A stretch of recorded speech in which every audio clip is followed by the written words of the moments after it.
Did you grow up hugging your brother, living life as a PCA student, and going live with your very own web show? If so, you were probably a huge fan of Nickelodeon's live-action sitcoms, and probably played a bunch of the tie-in games too. That's right, Nickelodeon made almost 20 different video games based on their most successful live-action sitcoms, which is kinda crazy, because how do you make a game out of a show where two stepbrothers just kinda hang out? A fun fact about me is that I was obsessed with Nickelodeon's sitcoms growing up. While I felt more attached to Cartoon Network overall due to their great job making the channel feel less like a, well, TV channel, and more like a gigantic immersive world with things like Cartoon Fridays, CN City, and Toonami, the thing that always had me returning to Nick was their sitcoms.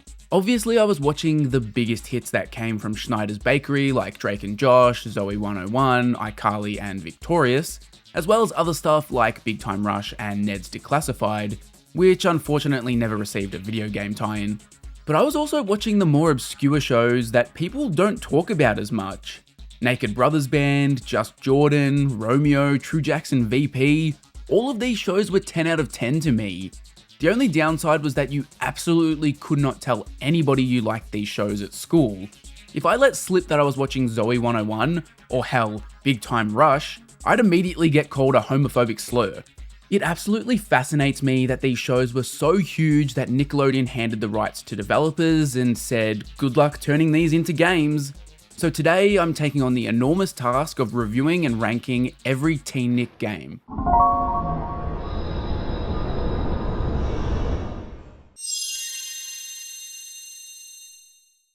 Be honest, who of you watching this video actually remembers Unfabulous? It was created by Sue Rose, who some of you may hate for ruining the opening of the Digimon movie by being the person responsible for creating Angela Anaconda. Premiering on Nick in September of 2004, it focused on the life of middle schooler Addie Singer, who was played by Emma Roberts, the niece of Julia Roberts. Julia, Rob hurts. One of the major things I do remember about Unfabulous is that Nick used to make a big deal about the Julia Roberts connection, as if me, an 8-year-old kid, had any idea who the hell Julia Roberts was. Was this supposed to make me tune in? Were my parents going to see this connection and sit me down to watch Unfabulous because the actress from Pretty Woman's niece was in it? Strange that they never mentioned Eric Roberts being her father though. From this height, fall wouldn't kill me. I'm counting on it. Huh. Anyway, Unfabulous is a pretty simple and kind of cliche show. Addie and her two friends Zach and Gina navigate the trials and tribulations of middle school while living in that murky grey area where you're not super uncool, but you're also not the popular kids. I feel like there are a dozen of these shows, including As Told by Ginger and Ned's Declassified, which were both also airing on Nick around this time. Despite its unremarkable premise, it clearly found an audience, running for 3 seasons and 41 episodes, 4 of which were promoted as a pair of TV movies. It never became a household name, but it got a full run, and the fact that it was the first Nickelodeon live-action sitcom to receive a video game clearly shows Nick was supporting it. It fascinates me that Unfabulous beat both Drake and Josh and Zoey 101 to the punch in the video game space.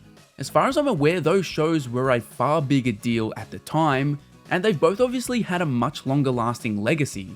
Released on September 27, 2006 for the GBA, the simply titled Unfabulous was developed by WayForward, who've been a real mainstay on this channel. Even when just looking at their Nickelodeon output, they'd released the SpongeBob movie, Tak the Great Juju Challenge, Lights Camera Pants, and Creature from the Krusty Krab on the GBA. And also the DS version of Creature from the Krusty Krab was developed by them as well. Going into this, and honestly going into most of the games in this video, the biggest question is how the hell do these devs extract a video game from these sitcoms? In WayForward's case here, the answer might have been plagiarism. Stay tuned for more on that. Jumping into a new game, you're immediately thrown into the thick of things. You're apparently at a party, and fans of the show will instantly notice that characters are stylized similar to how they're presented in the show's intro. A pretty smart way to do this, because nailing human likeness on the GBA is a difficult task. WayForward saw this and smartly ran with it. But it's not all positives with the visuals. because as I explored, it seemed like there were a lot of random old people at this middle school party. This is an issue that runs throughout the game. I'm not sure if a lot of these characters are actually supposed to be adults, they sure look like it, or if they're supposed to be kids and it's hard to tell because the visuals are kinda muddy. This opening also serves as one of the most hilarious tutorials ever. As you explore the party, the only things these characters have to say are related to the controls. It makes everybody at the party look deranged.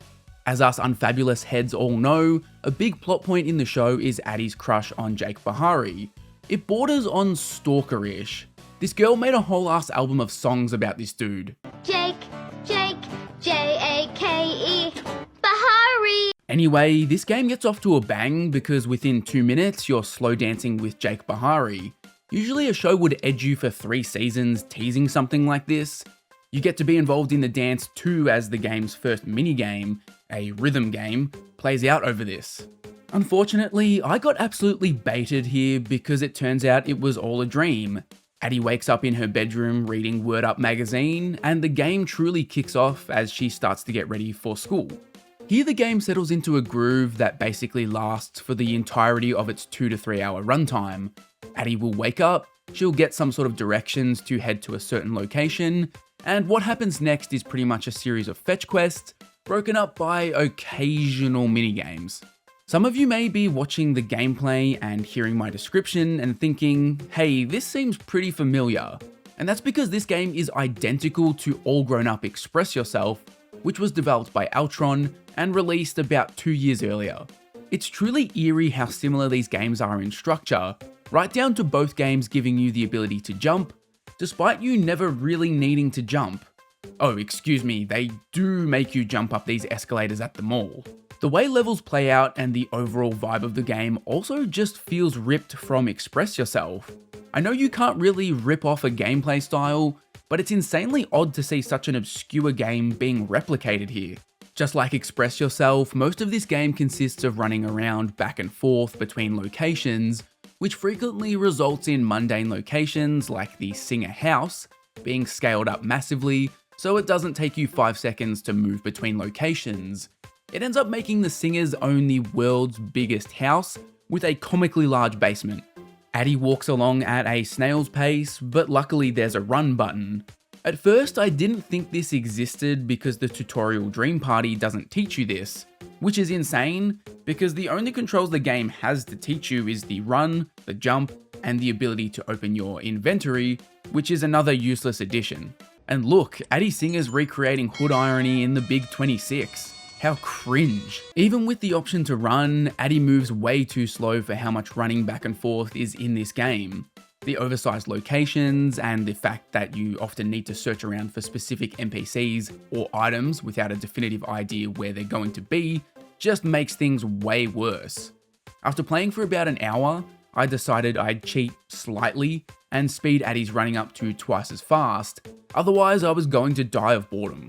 To try and alleviate that boredom, you've got a handful of different locations to head to. You've got Addie's house, as you already know, but there's also the school, Juice, where Addie's brother works, the mall, and a place called The Point. I shit you not, the game requires you to visit The Point once in its entirety. For the most part, you're just wandering around Addie's school. I think this is a bit of a byproduct of the actual show though. In my memory, I only really remember the school and Addie's home being featured heavily, with short scenes at Juice. Naturally, the game is pretty big on story, otherwise you'd be walking around without much purpose. The game initially starts off with adapting the first episode of the show, where Addie has to try and throw a cool party. She ends up embarrassing herself at this party, and that leads into what I believe is original story stuff for the rest of the game, but I could be wrong. Unfabulous heads, sound off in the comments. I do like that they were trying to weave a continuous narrative throughout the distinct kind of episode structure they have for this game, but I would have preferred if they stuck to adapting the episodes. The story way forward ends up telling here is pretty boring. Basically, Addie has to win a talent show to get her favourite band to play at a school party, and then the game ends on you having to plan and set up that party. A bit of a redemption arc for Addie after her failure in the beginning. It's very vanilla, and save for a 2-minute moment where Addie has a fight with her 2 best friends, which I think might have been ripped or at least inspired by an episode from the show. It's just kind of going through the motions, and it results in you doing super fun stuff like going to the mall to buy a dress, and then grabbing some art supplies to make decorations. To give this thing some actual gameplay, you get a mini game popping up occasionally. By my count, there are 12 of these that the game treats as unique, but some of them are actually the same thing with a new coat of paint. The first mini game that's officially presented to you is Brandywine Chase, and be prepared to see this one a lot. This game usually pops up when Addie is late for class in the story, and it sees Principal Brandywine chasing Addie down on that damn mobility scooter. Oh my god, he is like some sort of non-giving up school guy. Here, Addie will automatically run along while you need to duck under lockers or jump over obstacles on the ground. Messing these up a few times will instantly result in a fail, and you'll have to restart. Next up is basketball, which is literally a game of pig. At least it's supposed to be. I'm not sure if the devs have actually played a game of pig before, or if they just got lazy here. What's supposed to happen in pig is you both take it in turns picking spots on the court to shoot from. If the other player misses and you make the shot, the person who missed gets given a letter. Once you spell the entire word, it's game over. First off, your opponent is programmed to never miss here, so you always get a letter if you miss. But the same applies to the CPU, who gets given a letter for every shot you make. So instead of being pig, it's basically a contest of you having to make 3 shots before you miss 3 shots. The controls for this minigame suck. All you do is hold down A, and Addie will jump into the air and you're supposed to let go at the perfect height. In reality, judging when the best time is to release the ball is so damn hard because there's no indicator here of any sort. You just have to go off vibes. It took me so long to finally make more shots than I missed and move on from this. No OT tonight. Ball game. Tie! Missed everything! Next up is Poster Panic, and this is another game that gets repeated a bunch. Here you have to hang up a bunch of posters without being caught by Brandywine on that damn mobility scooter. When you hear the sound cue, you need to make sure you duck into a room or have leverage to jump over her, otherwise you'll get caught and have to start again. This can actually be pretty difficult as you need very precise timing, and the game essentially has a very set route for how you need to proceed. It's not as simple as just keep running forward, because there's plenty of times where the next room to hide in is too far away for you to reach in time, so you need to backtrack temporarily. It definitely feels like a minigame that needs a bit of trial and error to beat. These minigames are also super long, and it's particularly gut-wrenching to get close to the end, screw up, and then have to slog through it all over again. Next is Party Prep, and this is another repeated game. And game is also probably too strong of a word. All you do here is run along and press up on the D-pad when you see a highlighted location to hang a decoration. There is a timer you're racing against, but I cannot imagine a single person ever failing this. They also made the weirdest design choice for the timer. Why does it look like this? Spin Doctor is a simple rhythm game, essentially repeating the rhythm game from the opening but with a DJ theme. One thing you'll quickly notice with the rhythm games here is that they have awful sound design. These ill-fitting sound effects cut in when you hit a note, and to be brutally honest, it's really not a rhythm game because there's no beat or rhythm you're matching your actions to.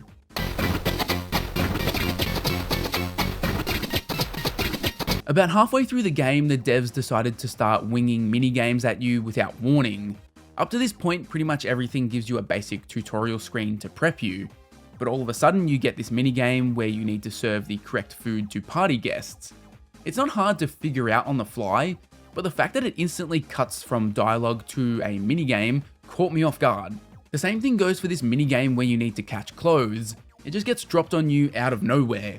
It also gets repeated later on, replacing the clothes with cookies. The next minigame you get is Songwriter, which sounds super interesting, yet somehow WayForward turned this idea into a falling blocks match 3 puzzle game. This is so simple, the blocks fall insanely slow, and it goes on for way too long. I had to speed up the gameplay here because it was ridiculous. Practice Makes Perfect is another rhythm game that just sounds beautiful to the ears.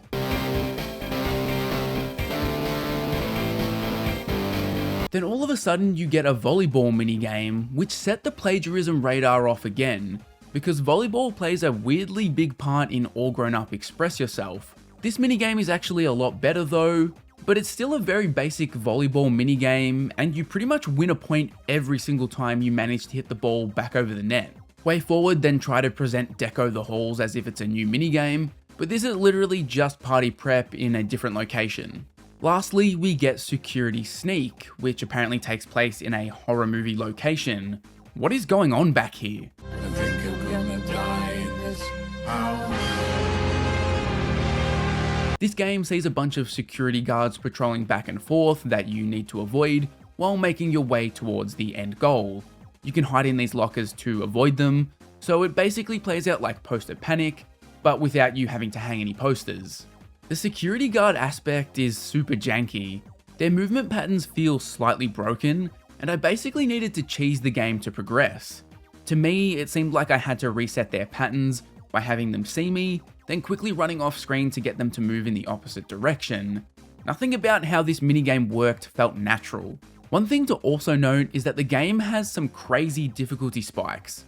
Kinda hard not to when some of the minigames are literally just you walking to the right and occasionally pressing up, so any kind of challenge after that feels like a spike. I mentioned basketball as being particularly difficult, but the Brandywine chase segments also had me in a world of pain at times, and I have no idea how I would have beaten Security Sneak as a kid. The gameplay here is a genuine stinker, so are there actually any positives to be found in Unfabulous? Surprisingly, yeah, there is. No, I'm not joking, although the main positive is not really an intended positive from the devs. The NPCs in this game are genuinely insane. I already mentioned the fact that half of the NPCs look like creepy old men and women hanging around children, but some of the stuff they say is equally insane. In particular, the NPCs at the mall are so unhinged. Who is this guy? Why is he mean? I also love that we get some mall lore here. These NPCs that kept saying "get down" at Addie's party made me feel like there was an active shooter in the building, and for some reason every second NPC is talking about having a twin cousin. There's a bit to dissect here. Firstly, I can't be the only person who feels like they're having a stroke trying to even understand what the hell is being said here, right? And secondly, whether a glitch or sheer laziness, Way Forward has a bunch of NPCs repeat lines here. It doesn't just happen in this instance either, it happens at pretty much every location. Jake and Addie also get caught in a very compromising position at the party. The only reason to play this game is to laugh at the insanity of most of the NPCs. I also liked most of the music here, when it wasn't being interrupted by weird guitar riffs in the rhythm games, but you can just go listen to that on YouTube instead of subjecting yourself to this torture. Unfabulous on GBA gets the slimy world of TeenNick games off to a brutal start. Whether intentional or not, it basically rips off a pre-existing Nick game that wasn't even good to begin with, and honestly, I think they may have done the formula even worse here. The minigames aren't fun, running from location to location is torture, and they don't commit to recreating episodes of the show, which I think Unfabulous fans would have disliked. Outside of the weirdness of the NPCs, I didn't get any enjoyment here. Considering it's an awful game with really no redeeming qualities, Unfabulous is an easy F tier to start things off. But before we jump into ranking the rest of the TeenNick games, I wanted to take a moment to thank the sponsor of today's video, JP Fans. I'm a huge Dragon Ball fan. I mean, just look at this setup that I'm currently editing this video with. But one of the frustrating things about being into anime outside of Japan is all of the exclusive merch you miss out on. You have no idea the amount of hoops I had to jump through to get that setup I just showed you. But with today's sponsor, JP Fans, my dream of owning the coolest Dragon Ball merch possible no longer has to be just a dream. JP Fans allows you to browse a bunch of the most popular Japanese online shopping sites, including Mercari, Rakuten, and Yahoo Shopping. You can then place an order on any product you see, which is sent directly to JP Fans' warehouse in Japan, where their team will make sure your package is in good shape before shipping it on to you. JP Fans also has a bunch of great features like shopping protection to make sure what you receive is in perfect condition and exactly what you ordered, free storage at their warehouse for up to 60 days, plus consolidated packaging to save on shipping costs, and they also have no hidden fees, so you don't get a nasty shock at checkout.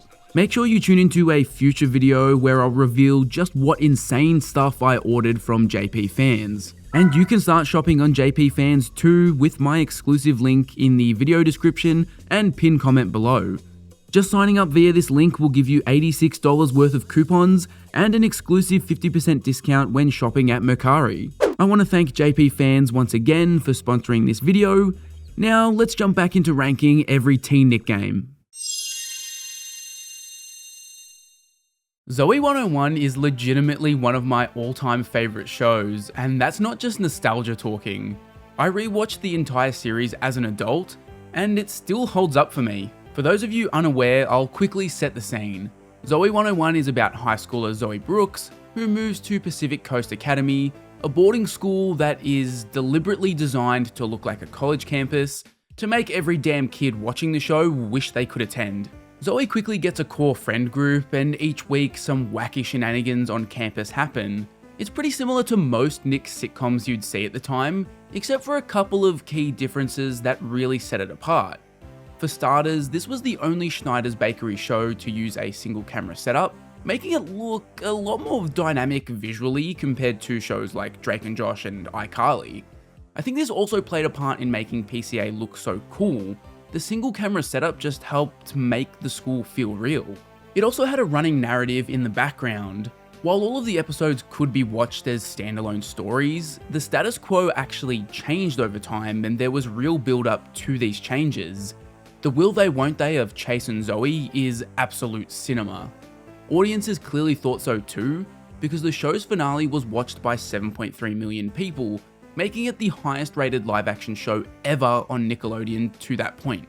And while you wouldn't think Zoey 101 naturally lends itself to games, the cool school setting does present some interesting places you could go. The first game based on the series was simply called Zoey 101 and released on February 26, 2007 in the midst of the show's third season. It was developed by Barking Lizards Technologies, a developer I hadn't encountered until seeing they worked on the PSP port of SpongeBob's Truth or Square in my last video. It's hard to judge their quality as a developer from that game though, because it seems like they didn't get a whole lot of freedom and were simply told to copy or just outright port the home console version. From what I can tell, they were mostly a go-to developer for the Bratz games, but they also developed the El Tigre DS game, and we'll see them again soon for the Naked Brothers Band game. You shouldn't judge a book by its cover, or a game by its menu, but god it's hard not to when it looks like this. I don't know who the hell is on this menu screen, but that ain't my girl Zoey Brooks. In general, the likenesses are very rough here, and I think this is going to be a trend for most of the games I cover in this video. It's pretty hard for small dev teams on limited budgets with limited time to realistically portray these real life actors. Not to mention trying to do it on a console like the GBA is damn near impossible. I mentioned the game having potential purely based on the school setting, but unfortunately we don't get any of that here. Instead, we have a pure minigame collection, not even any fetch quest gameplay. This is pure minigames with nothing else going on. A bit of a weird choice. It's like somebody getting the license for a Harry Potter game and not letting you do any sort of exploration of Hogwarts. They try to at least inject some story stuff around the minigames, which is kind of fun and feels authentic, likely because a lot of it is inspired or straight up taken from the show. The structure of the main campaign here is very weird. Essentially, it's broken up into 3 parts, each referred to as a semester. You enter the semester and get presented with 3 different categories you can choose from: boys, girls, and faculty. Ah yes, the 3 genders. Each group has 3 characters featured per semester, asking you to do a different minigame. Disappointingly, this doesn't mean you have 9 minigames to choose from here. No, instead 3 minigames are repeated across all of the groups. Your goal for the semester is to beat every minigame for a single group. Once beaten, you'll be given what the game calls a dare. I was hoping for some sort of gameplay change-up or something exciting here, but these dares are literally just one of the minigames you already played, but tweaked to be slightly more difficult. Think less time or less health to complete the game. Successfully beating the dare means you get a challenge, At this point, your hopes have been crushed, and no surprise, the challenge is just the exact same game as the dare, but again it's made to be slightly harder. Once you beat the challenge, you're done with the semester, and can move on to a batch of 3 new minigames. To make matters worse, getting to the challenge is a slog. If you pick the girls, you'll play all 3 minigames, beat the dare, and then expect to move on to your challenge, but the game tells you that you have to beat all of a specific minigame's requests to unlock it. What this means is you have to go to the boys and the faculty and play their version of the one minigame, in this case it was Prank Week, before you unlock the challenge. By the time it's all said and done, you'll have played one of the minigames 5 times before finishing the semester. It's ridiculous. Barking Lizards didn't do themselves any favours with how they present things either. If they were upfront about this just being a minigame slog, that'd be fine. But when you jump into the game, they tease you by saying you'll be doing requests for people, and the dare and challenge mentions feel like they're teasing some sort of interesting gameplay. At worst, I was expecting something like Unfabulous here, where I explore PCA and help people with various problems. For all of that to just amount to doing unrelated minigames is such a letdown. Whenever you beat a minigame, you get something the game calls friendship points. I have no idea what purpose these served. You only get them when you successfully complete a minigame, and as far as I can tell, they served no other purpose in the game. Doing better in a game didn't seem to give me more, and I really couldn't find any use for these. One major positive though is that almost all of the minigames are directly inspired from episodes of the show. It probably wasn't easy to tie these games to a relatively down-to-earth show, so I appreciate the effort. Because there isn't a whole lot going on in this game, let's look at the 9 minigames on offer here. Well, actually there's a 10th minigame you get after beating all semesters. Starting off in semester 1, we have basketball, a great starting point because this game is based on the very first episode of the show, where the boys and girls square off in a basketball game. In the minigame, it's a 1v1 showdown with Logan. You move left to right and wait for Logan to commit to a block, before moving out of the way and shooting. If you don't wait for the right opening, Logan will absolutely stuff your shit. Rejected! Rejected! Yeah, you just got rejected! To make the ball actually go in, you also need to make sure the ball indicator is in the net on this meter when you press A. The game is fine. It ended in like 20 seconds, and the game only required me to make 2 shots to win. You'll barely remember it existed by the end of the game. Next up was disc golf, inspired by the episode of the same name. This is really just a slightly modified golf minigame. You're in a top-down perspective, and before you take your shot, you can scan the course for obstacles and plan your method of attack. I was kind of impressed by the level of control they give you over your shot. You need to adjust aim, how much the disc will curve, and the power of your throw as you try to reach par on each hole. It plays fine enough for the few holes it sticks around for. What was much more egregious was the character giving you this minigame. I naively assumed we'd just be getting actual characters here. After all, Zoey 101 had more than enough established boy, girl, and faculty recurring characters at this point to have 9 unique characters presenting the games to you. Instead, we get told to play mini golf by Farfalla? Who? Turns out I'd forgotten this is a legit Zoey 101 character, just a very obscure one. She appeared in literally 1 episode, but she gets immortalized here. There are a bunch of more iconic characters that got overlooked for her in this game. Next up is Prank Week, which is obviously inspired by the episode of the same name. Here you need to get to class on time while the guys keep trying to prank you. Guys will run out and try to hit you with stuff, which you can stop by throwing a water balloon. There are also hidden pranksters who you need to sneak past, although I wasn't sure if Zoey was sneaking or grittying. I say right foot creep, walking with that heater. If you do get pranked, you need to mash the A button to recover, but you also only have a set amount of pranking you can take before you straight up die. This game was actually providing some decent challenge before I figured out the ideal strat. Sneaking is actually a terrible choice, and what you want to do instead is sprint 100% of the time. I naively thought sprinting past any of the hidden pranksters would immediately spring their trap, but it seems like they're activated by proximity instead. This means you can just sprint past them if you stay far enough away, and it's the only possible way I could see you making it to the end in time. I got really good at this game because this was the one they picked to repeat the Dare and Challenge. Alright, on to Semester 2. First up here is Quinventions, which isn't really inspired by a specific episode or moment, more so just the fact that Quinn likes science. One of Quinn's inventions has fallen apart, and you need to put it back together. Essentially, this is just a jigsaw puzzle. You grab the pieces, rotate them around so they fit, and yeah, that's it. Next is Sushi Fundraiser, which is sort of based on the episode People Auction. This is your classic Diner Dash style gameplay. You run around taking customers' orders, grabbing the correct ingredients, and then you give them to the chef who prepares the sushi for you. This was one of the rare games that gave me some trouble, and I think some of that came down to the randomized nature of the customers. There's no set order here. The people that show up and what they want to eat are completely random, and my first few attempts felt very unlucky. The orders were so complex compared to the run where I actually beat this game.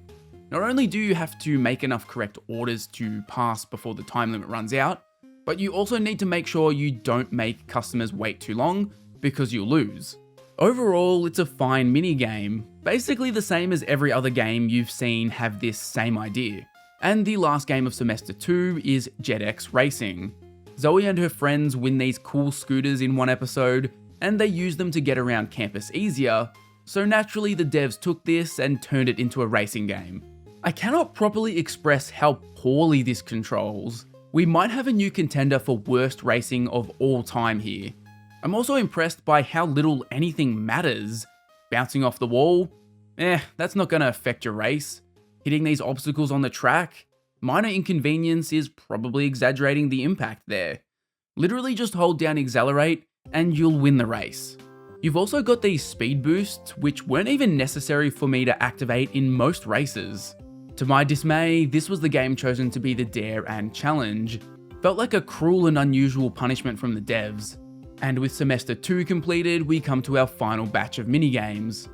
We start off with Rat Chase, arguably the worst of all the minigames. This is supposed to be a game where you need to drop objects to guide a rat to a cage. In the game's tutorial, it mentions you can drop down wacky things, like cheese to attract the rat to a certain location, or a CD player to slow the rat down and make it dance, or maybe a wad of gum to stop it completely for a short time.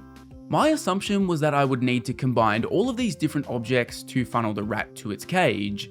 Instead, I was given one item per level, and the solution is so ridiculously easy. It's just a brain-dead minigame. To make matters worse, I misclicked at one point and placed my object accidentally, meaning the rat wouldn't be able to make it to its cage. If you do this, you literally just have to wait out the timer to lose. So stupid. Next is Chemistry, based on the episode Zoey's Tutor, where it turns out Logan is a chemistry genius. This ends up being just a basic memory game, where the teacher pours in some specific chemicals, and you have to repeat the pattern exactly. This is very simple, and the tutorial mentions a feature that doesn't even get used as far as I'm aware. It tells you about this mechanic where you can turn the flame up or down, but this never happened for me. Maybe it happens in the Dare and Challenge versions of this minigame? I believe there is some sort of random assignment of which minigame is your Dare and Challenge, so I never got to experience this if it's the case. For the last of the semester minigames, we have Wrestling, inspired by the episode Wrestling. Here you need to try and outwit your much stronger wrestling opponent. There are two ways to do this. You either tire him out and then pin him, or you can make him charge at you and then push him out of the ring. I could never get the ring out to work, but pinning the opponent was laughably easy all 5 times I played this. All you need to do is run around in circles, pausing for a moment when your opponent gets dizzy to regain some stamina, and then repeat this until you win. Alternatively, you can just wait out the clock apparently. In my first time playing this, the time ran out, and I just won, which I wasn't expecting. Visually, this is one of the weirder minigames. Firstly, I love that they didn't even bother trying to make Zoey look like she's in wrestling attire. Instead, she looks like she's about to attempt the 900 at the X Games. I've got no idea why she starts giving her opponent CPR when you pin them either. Once you beat all 3 semesters, Zoey throws a party in the name of friendship. It's some weird thing that's been slightly pushed in the background. And of course, this needs a minigame to be associated with it. Here you have to clean up after all of these trash littering freaks without disturbing them. If they collide with Zoey or they hit some trash, you lose a life, with the goal being to survive for longer than a minute. The game doesn't end after a minute though, it actually can go on infinitely until you run out of lives. Essentially, it's a less fun version of the Delibird minigame in Pokemon Stadium 2, because you're not actually competing against anybody for a high score. And that's it, you're done with Zoey 101 after like 90 minutes. To me, it felt like the minigames actively got worse as the game went on. At the beginning, they felt well designed, and while they weren't mind-blowing or revolutionary, they were solid enough to play. But by semester 3, it really feels like they're phoning it in. This may have been a result of a tight deadline, or if you want to be really pessimistic, it could have been the devs just losing interest. Unlike Unfabulous, there are some genuine positives with this game. For starters, it's great that the devs clearly did their homework on the show. The dialogue interactions feel authentic, and it's impressive that almost every single minigame is a direct show reference. And some of the minigames are decent too. Unfortunately, the later minigames take that nosedive, and ultimately it feels like a missed opportunity to not do something more with this game. Having the games recreate moments from the show, but not tying that to some sort of exploration of PCA, feels like a massive missed opportunity. This is definitely not a good game, but it's got enough positives and it's short enough to maybe check out if you're a hardcore Zoey 101 fan. It's firmly in D tier. If you're watching this video, I'm gonna assume you already know what Drake and Josh is. Two newly paired stepbrothers make a real odd couple, they get into wacky shenanigans, you know the drill. The show was an immediate success for Nick, hitting 3.2 million viewers for its premiere on January 11, 2004, and throughout its run, it consistently ranked as one of the most watched shows for its demographic.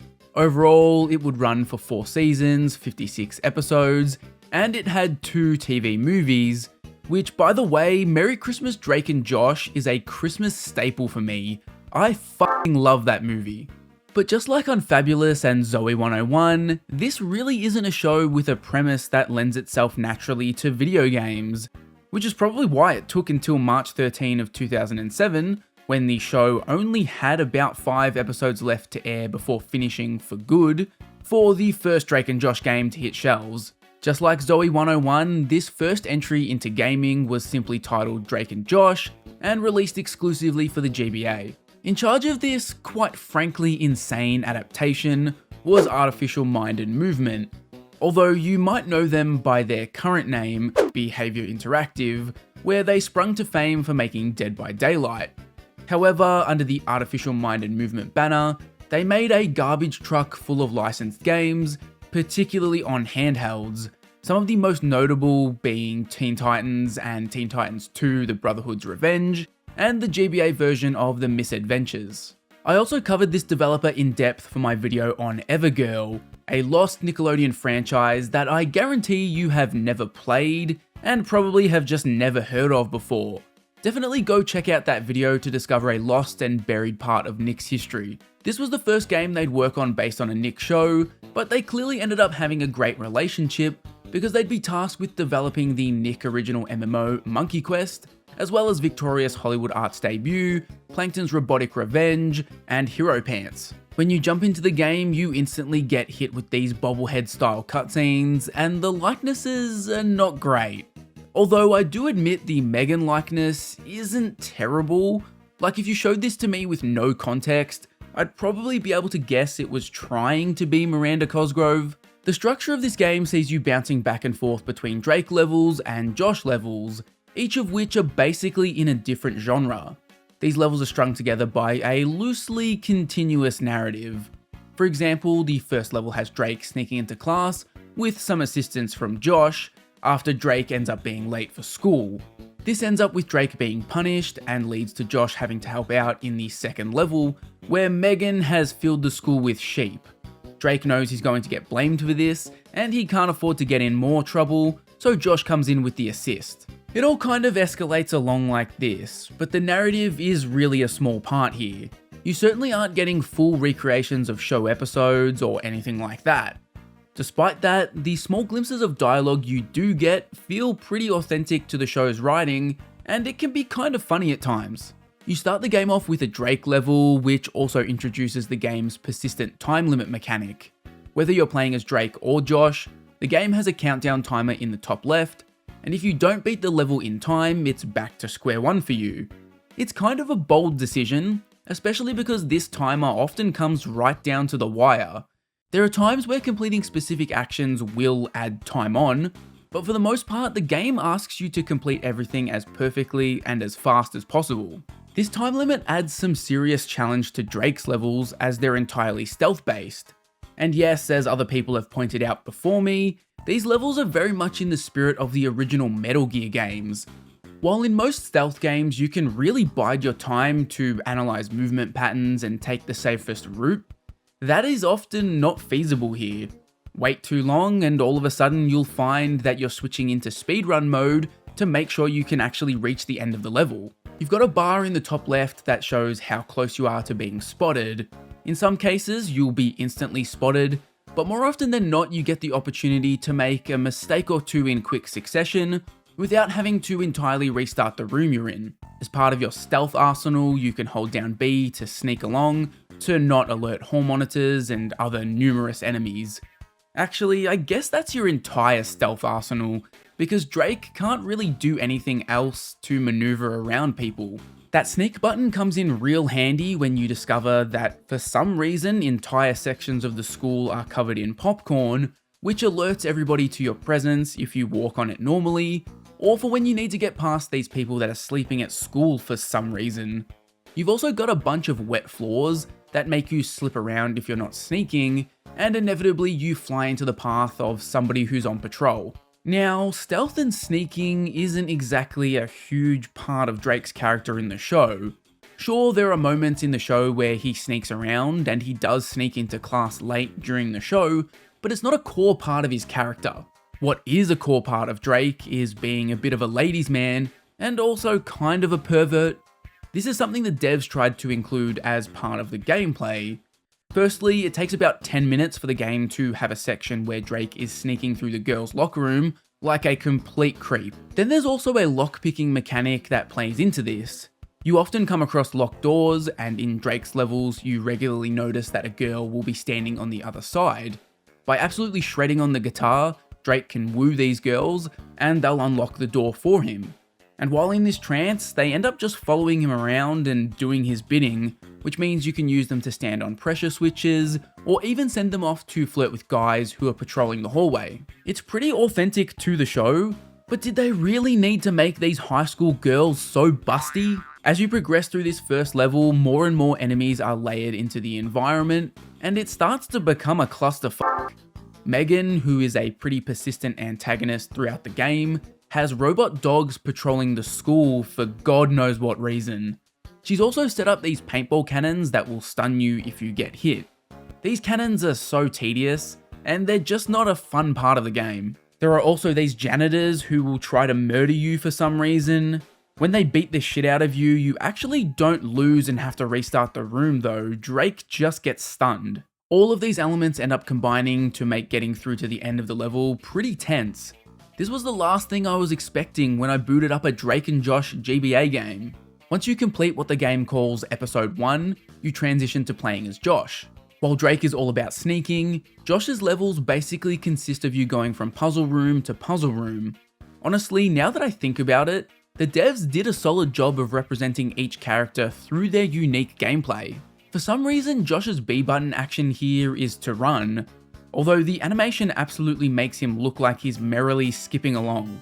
Most of the puzzles here are focused on pushing around various objects to either open up a path or activate various switches that then unlock a door. If you're an old school Pokemon fan, you probably recognize a lot of these as being similar to some of the Rock Smash and Strength puzzles. Each type of movable object has different properties. There are boxes that can be picked up and moved freely, including to block laser barriers. Please do not ask me why this school has laser barriers. There are crates you can drag around, silver cabinets that are so heavy you can only push them a single time, so you need to be very careful about where you move them. And then you have these cabinets on wheels that really act like a strength boulder from Pokemon, where you push them and they then go flying until they finally hit something. These puzzles are solid, but I did quickly notice a very annoying feature where if you walk off screen, the puzzles entirely reset. This wouldn't be an issue for the most part, as you really don't ever have a reason to leave a room in the middle of doing a puzzle. Except the game does have points where you solve a puzzle in a room, continue on, and then have to backtrack back through that room again. This just results in you repeating the puzzle, and yes, it's very tedious. There are also these sheep catching segments in Josh's first level, which is bizarre to see. In fact, the whole premise of this level is so ridiculous. Once you catch all the sheep, including a boss battle showdown with a black sheep, you're back to playing as Solid Drake. Drake's next set of levels introduce football players who will charge at you, and if they hit you, Drake will be stunned. So yeah, they're basically just a reskin of the janitor enemy. And that kind of sums up where the wheels fall off for Drake and Josh. You get introduced to a decent gameplay premise for both the Drake and Josh levels, but then they never really evolve past their initial forms. For the entirety of Drake's second set of levels, you're really just doing the exact same stealth sections, and the only difference is randomly at one point Drake needs Josh to create a distraction, so Josh has a food fight in the cafeteria. This results in this awkward section where, for some reason, sheep are escaping the cafeteria. You're supposed to be lobbing food at other students during this section, but literally only one other student showed up here. I have no idea what was going on. The same thing gets applied to Josh's other levels. Sure, they make the puzzles harder, but they don't introduce any new mechanics or twists and turns, and that kinda just dried up my motivation pretty quickly.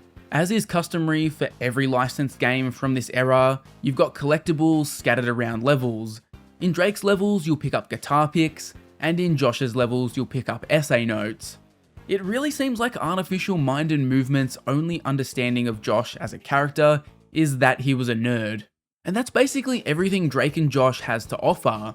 The only other notable thing is that the music in this game is pretty good, but gets repetitive because they only use like 1 or 2 tracks for each batch of levels. Considering it's not unrealistic to spend like half an hour in one episode, the music does get a little grating. Overall, this is an okay little game, but you'll be well and truly over it and ready to move on after a couple of hours at most. The gameplay is pretty simple, and neither the Drake stealth nor the Josh puzzles ever evolve enough to keep you hooked. With the gameplay being so simple in the first place, it was never going to be able to fully hold me unless it kept adding layers, but the devs kinda just called it a day after the first couple of episodes. Look, I do think this is a solid game and a genuinely interesting way to bring Drake and Josh to life. It manages to inject some of the show's charm and character into the little dialogue snippets you get between levels, and I think the devs did the best they could to bring a show like this to video games. The fact that the twin gameplay styles were actually tailored to each character's personality shows that a decent amount of care was put into this game. I'm going to be pretty kind to Drake and Josh on the GBA and place it in C tier.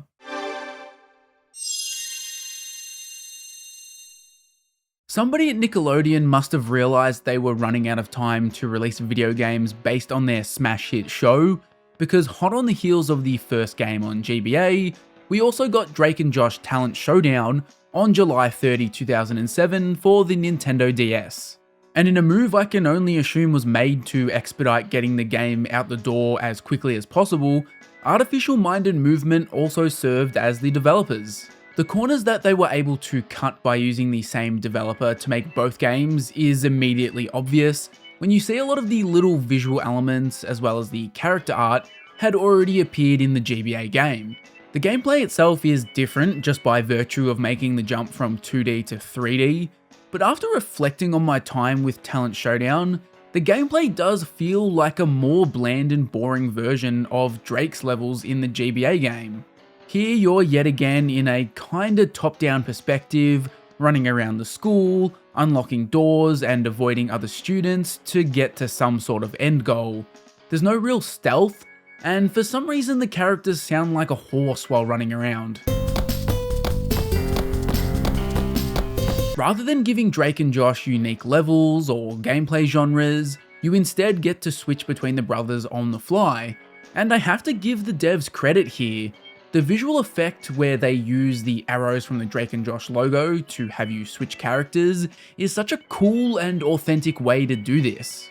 Each character has some unique abilities, but these for the most part are entirely focused on stopping the bullies that endlessly chase you around in this game. The first one you'll be exposed to is Drake's water gun, which can be fired with Y. Hitting an enemy with enough water will temporarily stop them, but your water is limited and you'll have to refill at water fountains around the school. These enemies that lurk around the school are really the only danger stopping you from waltzing from point A to point B. At best, they're a minor nuisance. Anytime you get too close to these enemies, they start harassing you and you begin losing health. This also activates a small minigame where you need to swipe rapidly on the touchscreen to break free. The extremely poorly thought out thing here is that the enemies do barely any damage. You lose so little health that I genuinely don't know how anybody could die while playing this game. You'd have to be deliberately trying to lose. And swiping on the touchscreen to break free is so easy and quick to do that in a bizarre turn of events, it's actually quicker to get caught and then break free than it is to actually fight the enemies here. Drake's water gun takes forever to knock an enemy down, and all of the future abilities given to you just chew up more time than it takes to get caught and escape. Now, normally the game would offset this by making the enemy's attacks quite deadly, forcing you to be careful. But like I said, that's just not true here, and to compound the issue, you can also increase your health. A metric ton of trophies are scattered throughout levels, and for every 100 you collect, your health increases. This is where the time-saving benefits of reusing a developer for a quick turnaround has its drawbacks. This game has been clearly rushed out the door with very little fine-tuning going into the mechanics and how it all meshes together. Switching to Josh, the first thing you'll learn is that he has a compass that perpetually points towards where you need to go. Because he's much more timid than Drake and also has a far better reputation with people for being a good person, Josh has an innocence mode that can be activated with A. In this mode, Josh gains a halo like he's been sent to Otherworld, and in this form he's able to sneak past bullies undetected. There's a limit to your use of innocence before it has to recharge, but the game is so generous with it that you barely even notice. It might as well be unlimited. It took me about 5 minutes of playing Talent Showdown to start wondering why the hell I would ever play as Drake instead of Josh. The compass is insanely helpful, and we've already established that fighting enemies is pointless. Josh is S tier, and Drake is F tier. Drake is given a sprint, which could have been his big selling point, but you also have stamina that runs out too quick for my liking, and that just made me switch back to Josh. It also doesn't take long for the lack of dev time and time spent on polishing things to become apparent. One of my favorite recurring things was the characters running on the spot when you beat a level. And then it took the game no more than 10 to 15 minutes to start repeating objectives. I swear I played this sequence a million times, where Drake and Josh find a locked door, they realize they need a key from a teacher, Drake says, "I hope it's not Miss Hafer who has the key," only for spoilers, Miss Hafer to have the key. And that's really all you do in these sections. It's just a constant onslaught of fetch quests and finding keys. After doing this a bunch, you will get a slight change up. You see, the game's story is about Drake and Josh performing in talent shows, and part of this requires you to perform with Drake's band. This means you end up doing a Guitar Hero style minigame every now and then, complete with multipliers and power-ups. On the surface, this seems kinda cool and a great way to inject some of Drake's actual character, and the way it's explained makes it seem neat too. The game tells you that you need to strum the screen like a guitar to hit the notes successfully. But then I started playing it and everything felt off. It was like hitting the notes was random luck. I tried to power through this, but I was hitting a wall every time, and it honestly felt like I was getting worse the more I played. This bar at the top of the screen indicates how close you are to failing. If it moves all the way to the left due to you missing your notes, you'll lose, and if it goes all the way to the right, you get nothing. Eventually I decided to just try tapping the notes rather than strumming like the game told me, and what do you know, I magically started hitting every damn note. I don't know if this was a miscommunication, an execution issue with the gameplay, or what, but the devs completely missed the mark here. Once you figure out what to do, these levels are fine. To me, the music didn't sound recognizable as anything from the show, so you're kinda just jamming along to generic tracks. And then the game operates on this loop for like 4 hours. You run around in a pretty boring environment, you play some guitar. It's as bad as it sounds. They do drip feed more abilities for each character until you have a full arsenal, but they don't change the status quo all that much. Drake gets a fire extinguisher, which again is a weapon with ammo used entirely to slightly delay the enemies. This time you're spraying foam on the ground that'll trip them up. I'll give them some credit here though, because watching these bozos fall over is pretty funny, even if it's less efficient than just getting caught and escaping. Josh also gets the ability to do magic, which a lot of NPCs start requesting before they'll give you an item or a crucial piece of info. Apparently everybody wants a little Josha Kazam. Josha Kazam! To do magic, you literally just need to trace your way through a maze without touching the sides. It's that classic maze flash game without the jump scare. There are also some sections where Josh provides the school with free electrical repair, and they just rehashed the minigame for that too. Josh then gets the ability to flashbang people via this magical powder, basically doing the exact same thing as the fire extinguisher. Again, it's much more efficient to just get caught by the enemies and escape. And then that's about it. I thought the game was maybe going to inject a bit of excitement with this one moment where Megan joins in on the action and replaces Drake, but instead the devs just took abilities from both Drake and Josh and made her into like a hybrid character rather than doing anything properly unique or interesting with her. As I mentioned, the game's environments are super bland because you're mostly just running around a pretty straightforward real-world environment without anything over the top ever happening. There's no sheep here, no popcorn-covered floors or giant water leaks like in the GBA game. Running around Drake and Josh's straightforward high school is not a selling point, at least not to me. This is all accompanied by a super generic soundtrack as well, to make it an even more forgettable experience. But the real icing on the cake is that I ran into a game-breaking bug. At one point you get asked to do a magic trick for the 10 millionth time to progress the game. I successfully did it, tried to leave the room I was in, and none of the doors would open. So I went back and did the trick again, and again, and again, and again, and again. And yeah, the game was bugged. Watching a playthrough of the game, the next door I had to go through is supposed to unlock once I've impressed her with my magic, but no matter how many times I Josha Kazammed her ass, she just wouldn't be impressed. By this point, the game had made it clear that it was a rushed project pushed out the door to try and catch the end of the show's popularity, and I really wasn't missing anything by calling it quits here. Drake and Josh Talent Showdown is f***ing awful. It's just a bad game. Literally 99% of the game is fetch quests, where you're pointed in the exact direction of where you need to go. Enemies are little more than an annoyance, you can just run past them in most cases, and the fact that it's actually quicker to get caught and do the touchscreen minigame rather than using the abilities at your disposal will never not be insane to me. It's so clear that this game was ordered to be made as quickly and cheaply as possible. What makes this game truly worthless is the fact that it doesn't even feel like a Drake and Josh game. Sure, Drake plays the guitar and Josh does magic, but it doesn't feel like they've captured any essence of the show here. At least the GBA game's dual gameplay types felt like the characters' personalities were coming alive in the gameplay. Here, everything you do feels so dull and generic. Drake and Josh Talent Showdown is one of the easiest F tiers I have ever handed out.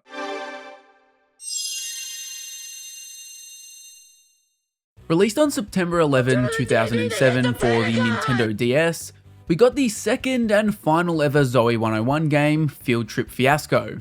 Just like the GBA game, this one was developed by Barking Lizards, and the similarities between the Zoey 101 and Drake and Josh games continues.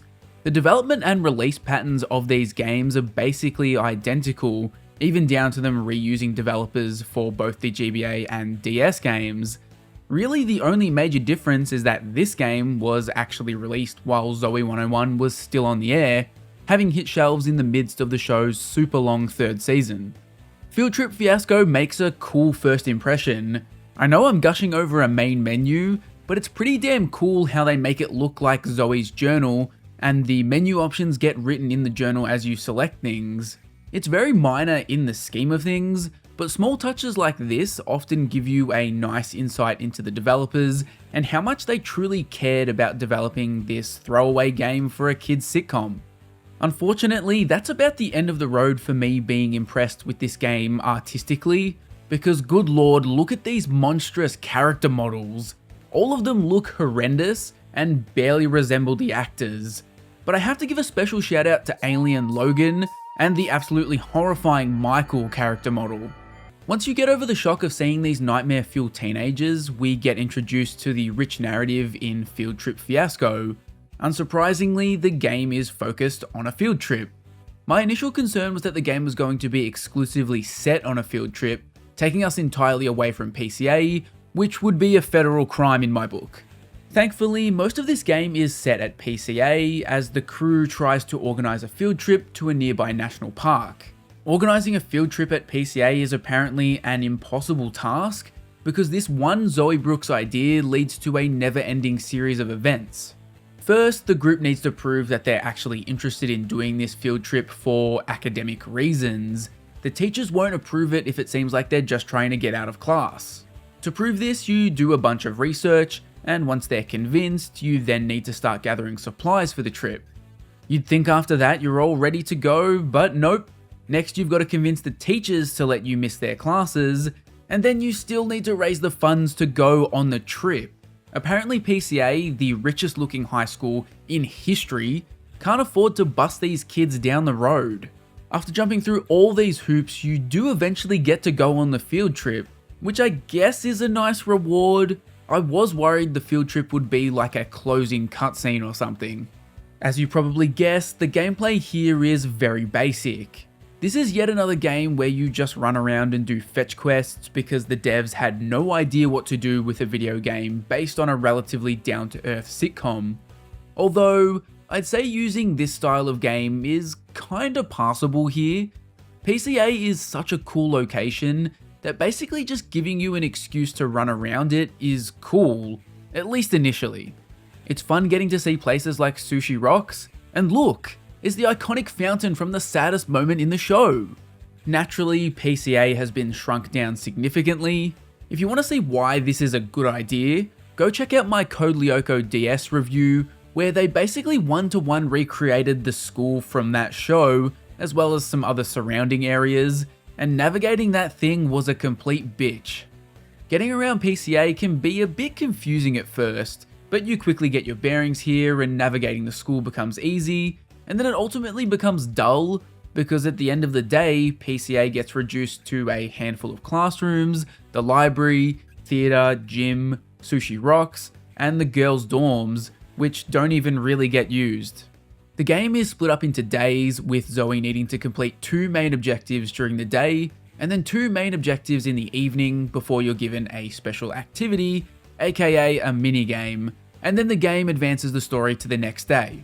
Alongside these main quests are what the game calls equipment requests from the other members of the main crew. These are obviously just more fetch quests, but they're for items that are needed to take on the field trip. These are completely optional, but the game implies that they'll somehow help you on the field trip. Unfortunately, I never actually found out how these help you at all on the trip. It just seemed like you were doing more fetch quests in that final section. To spice things up, the game brings in a time limit for a lot of the fetch quests you do. This seems like it makes sense on the surface, because otherwise you'd just be leisurely walking around PCA with zero urgency. But in reality, the time limit mixed with the actual gameplay kinda just makes things frustrating. Take the very first quest I did, for example. I needed to find and put away 10 frisbees before the time limit ran out.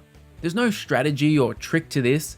other than just combing every inch of the area to get all 10 frisbees, which was tough for me because I kept stalling out at 9 over and over. This is actually a pretty easy quest in the scheme of things because you're limited to searching just this outdoor area. Most other quests, such as anytime they ask you to track down a bunch of random students, result in you having to comb the entire campus. The students could be anywhere, and the game almost never gives you any hints about where to go. Failing one of these quests, especially if you fail with only 1 or 2 people or objects left to find, is torturous. Having to go back and do it all again just makes you feel like the game is wasting your time. And that's basically the extent of the core gameplay here. You get a quest telling you to gather X items and bring them back, and then you repeat that a million times. There's occasionally funny moments because of this, like when I had to wash a teacher's stinky ass clothes, because apparently that would help us on our journey to go on this field trip. Or even worse, I had to wash these shit-stained towels. But for the most part, the novelty of exploring PCA quickly wears off.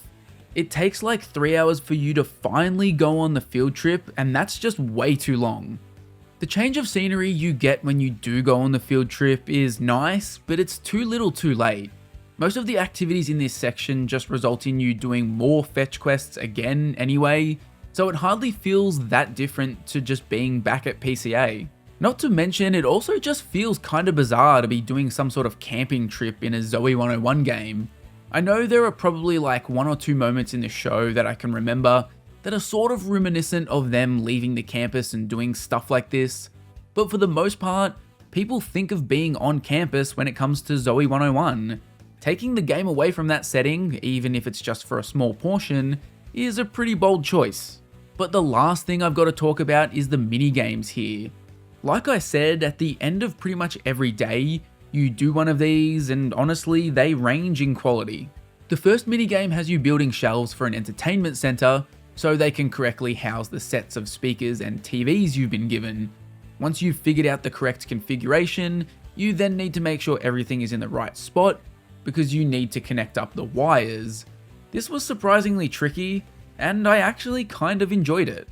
The next minigame I played wasn't really a minigame. It was basically just 3 facts about the national park being given to you, and then you'd immediately need to answer 3 questions correctly. The next minigame had me decorating cookies by drawing the required pattern in a very short window of time. Pretty basic, yet I somehow managed to fail my first attempt. Apparently my squiggly lines weren't pretty enough. The 4th minigame was a car wash, and this was honestly insane. You need to use different tools to successfully clean the car, swapping between them depending on what stage of the wash you're up to. You've also got a time limit to do this, and it is insanely short. If you don't fully clean the car in that time limit, the car just drives off. And as far as I can tell, having a single failure here means you won't pass the minigame. I had one attempt at this where I messed up just a single car, and then the game said I couldn't progress. You literally have to be perfect here, and it makes the car wash minigame feel like the final boss of the game or something. Then lastly, you move on to the national park and get some nature-themed minigames like fishing, catching bees, creating smoke signals, and rafting. I'll be honest, for some reason I just could not get the fishing minigame to register my touchscreen movements properly, and I had to call it quits there. So I never got to experience the quite frankly insane ending to this game.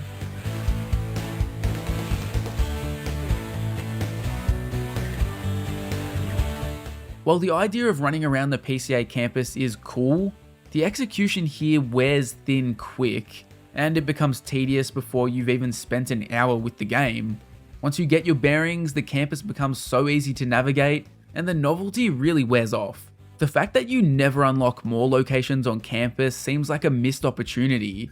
Instead of shrinking the whole campus down, and then having you run through the same areas for the entirety of the game at PCA, it would have been cool to see each day set somewhere different to at least spice things up. And a special shout out to the 2 music tracks they have in this game, perfectly complemented the tedious gameplay. Oh, and whoever decided to make the sound effects so much louder than the music and just everything else in the game was genuinely out of their mind. Why is it that every time I have to visit the media room, I get assaulted by the world's loudest static? I kinda want to give Field Trip Fiasco F tier because it is a really bad game, but I think the fact I was initially having fun with it disqualifies it from that tier. At the end of the day, PCA is a cool location, and the initial time spent exploring the areas is pretty cool. No, it isn't enough to sustain a full game, but I did at least get some enjoyment out of this. Field Trip Fiasco is definitely lucky that the show created such an insanely cool school, because that's the entire reason I'm placing it in D tier.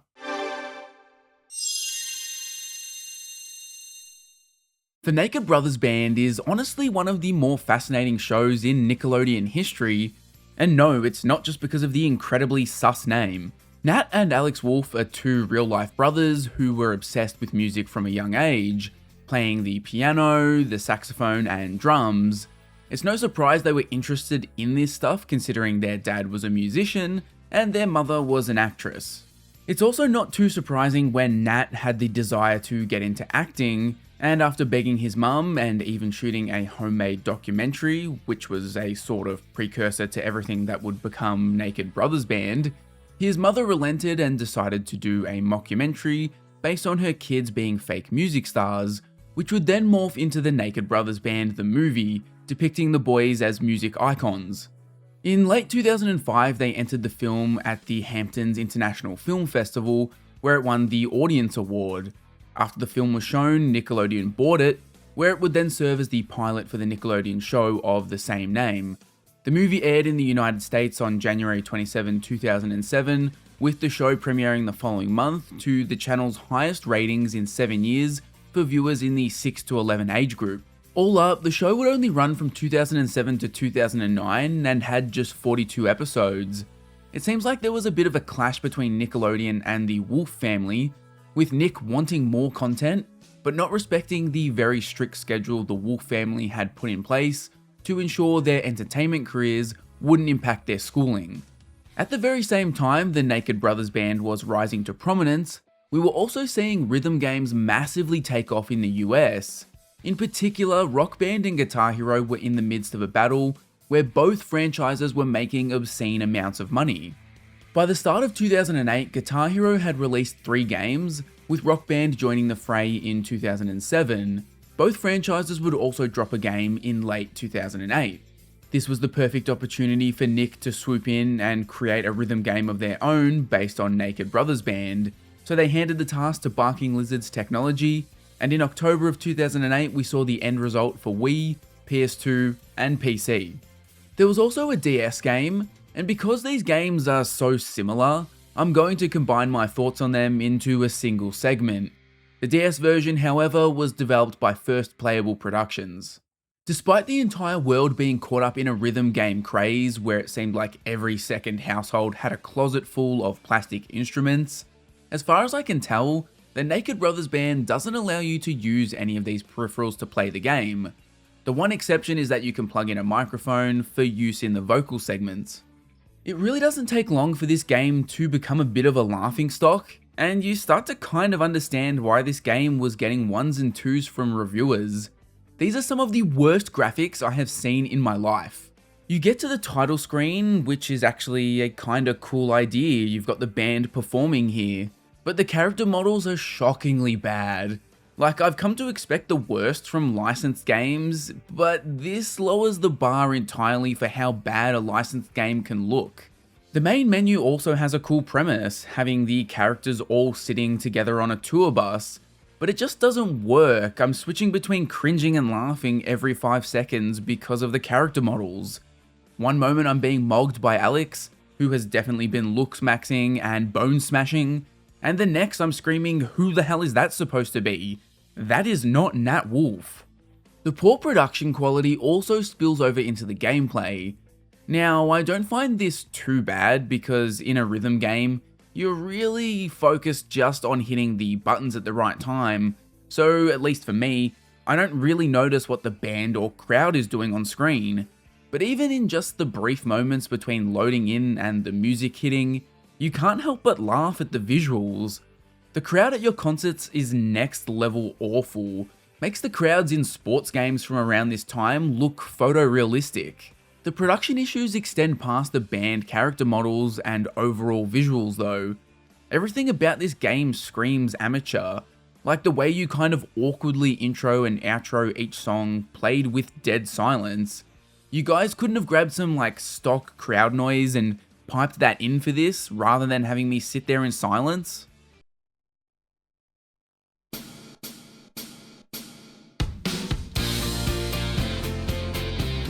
A lot of the songs you play just kind of fade out to silence in the end, which is silly. Sure, plenty of songs actually do this in their studio version, but you're not going to do that in a live performance, it just doesn't happen.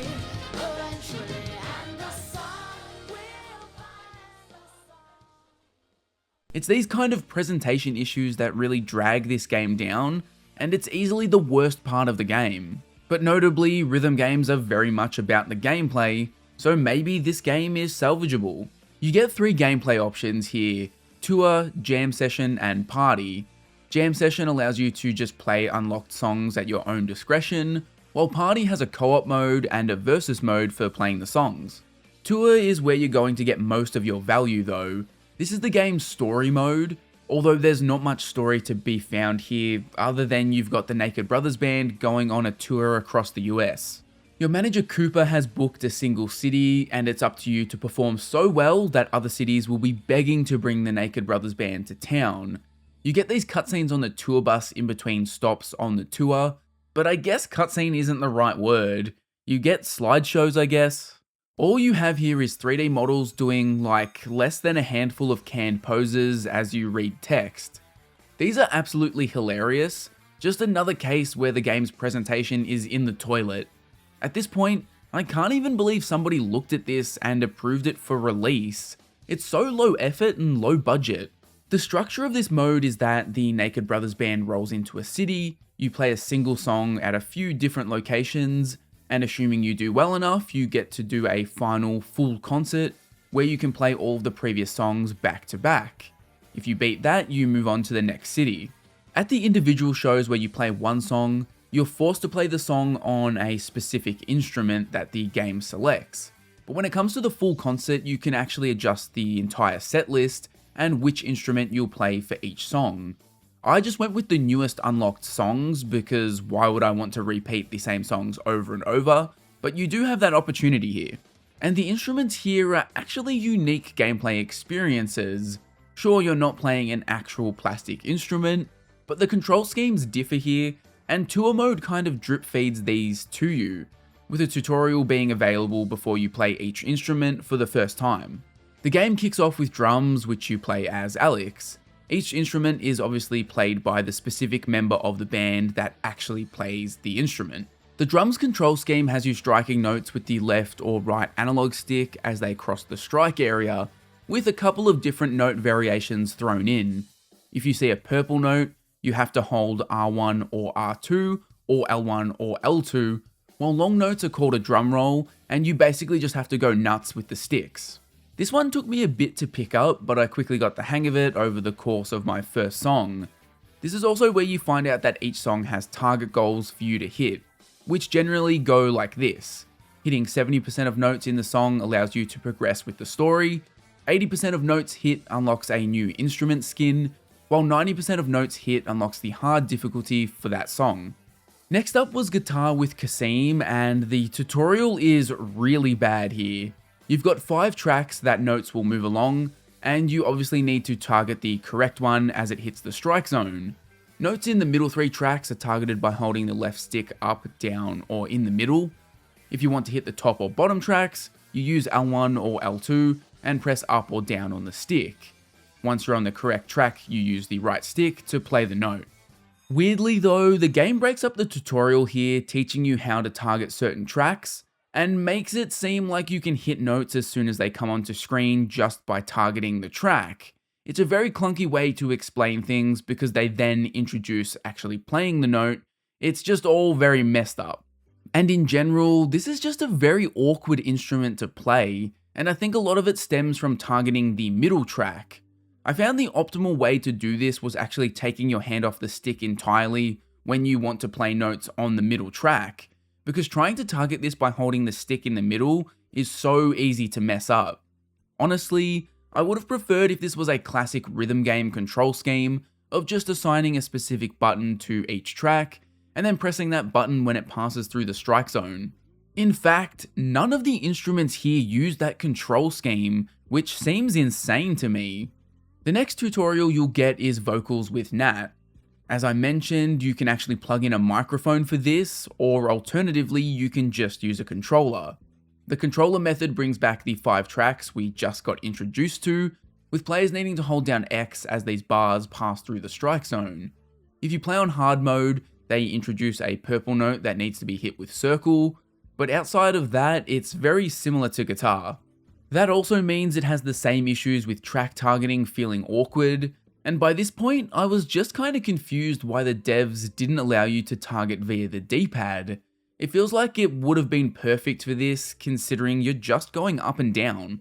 Drums, guitar, and vocals is everything you'll cover in the first city of your tour, and by the time you wrap this section up, it becomes pretty evident to you that most of the notes you're playing don't line up with the actual song. This extends to all of the future instruments you'll get to play as well. I think this actually might be the best batch of instruments in terms of being on beat though. Vocals basically just has you pressing a button for each word in the song, while the drums are good most of the time. Everything else in the game is a bit of a shit show, and you're just kind of randomly slapping buttons without much rhyme or reason. After the first stop of the tour, which had you playing in Seattle, you move on to New Orleans and unlock bass with Rosalina. This is identical to playing guitar, except you have 3 tracks instead of 5, and you occasionally get purple notes where you need to hold R1 or R2 to successfully hit. We then follow this up by playing cello with David, and this is also basically identical to guitar. Complete with 5 tracks you have to switch between. Thankfully, the last instrument, which is David on keyboard, actually has a new control scheme. You're basically controlling each of his hands with the left analog stick targeting 3 separate tracks on the left side, and the right analog stick doing the same on the right side. You then have to hit the notes by lining it up correctly and pressing the left or right shoulder buttons as the note comes past. And yeah, that's the extent of the gameplay. It's pretty disappointing that despite boasting 6 unique instruments in the band, they really only have 4 unique gameplay experiences here. Bass and cello just being repeats kind of defeats the purpose of the instruments being different, and I have no idea why you'd even pick between any of them when they're the same. As I briefly touched on, performing better and hitting 80% of your notes in a song will unlock new instrument skins. You can also unlock character skins, evident by this option being present when you select your character, but I've got no idea how these are unlocked, as I didn't unlock any during the course of my playthrough. Maybe these pop up as a reward for beating songs on hard? I think one of my biggest complaints playing through tour mode is that the game's track list is cluttered with weird, seemingly game original instrumental tracks that you can play. As you go through tour mode, you're drip fed more of the band's songs to play, but every city you go to has at least 2 songs with no lyrics. Instrumental songs being here is just bizarre, and it feels like they're padding the set list with this, which comes across even weirder when you realize the game doesn't even feature every Naked Brothers Band song that was released at the time. Sure, I'd understand if the band had like 10 songs available and they needed to flesh things out, but choosing to include weird instrumental tracks over actual songs featured in the show is baffling. Maybe it would have cost them too much to include more actual songs, and it would have made the game not financially viable. I don't know, I'm searching for some reason for why this happened. The fact that we have 25 songs here and almost half of them are instrumental is insane. Even more confusing is that the DS game, which I'll touch on in a second, doesn't have any of these instrumental tracks. It's also extremely obvious that the instrumental track Hard Way is a clear rip-off of American Idiot by Green Day.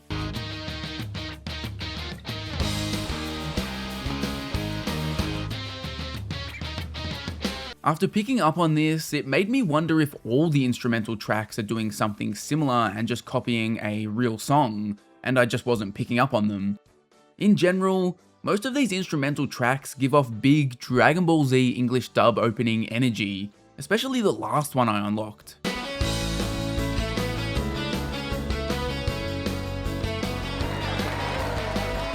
I do need to give a shout out to some of the wacky venues you play songs at throughout your tour though. Things start off pretty normal and get progressively weirder, and I'm not too sure about having the band playing on a plantation. And one last thing I need to address is this game's official name.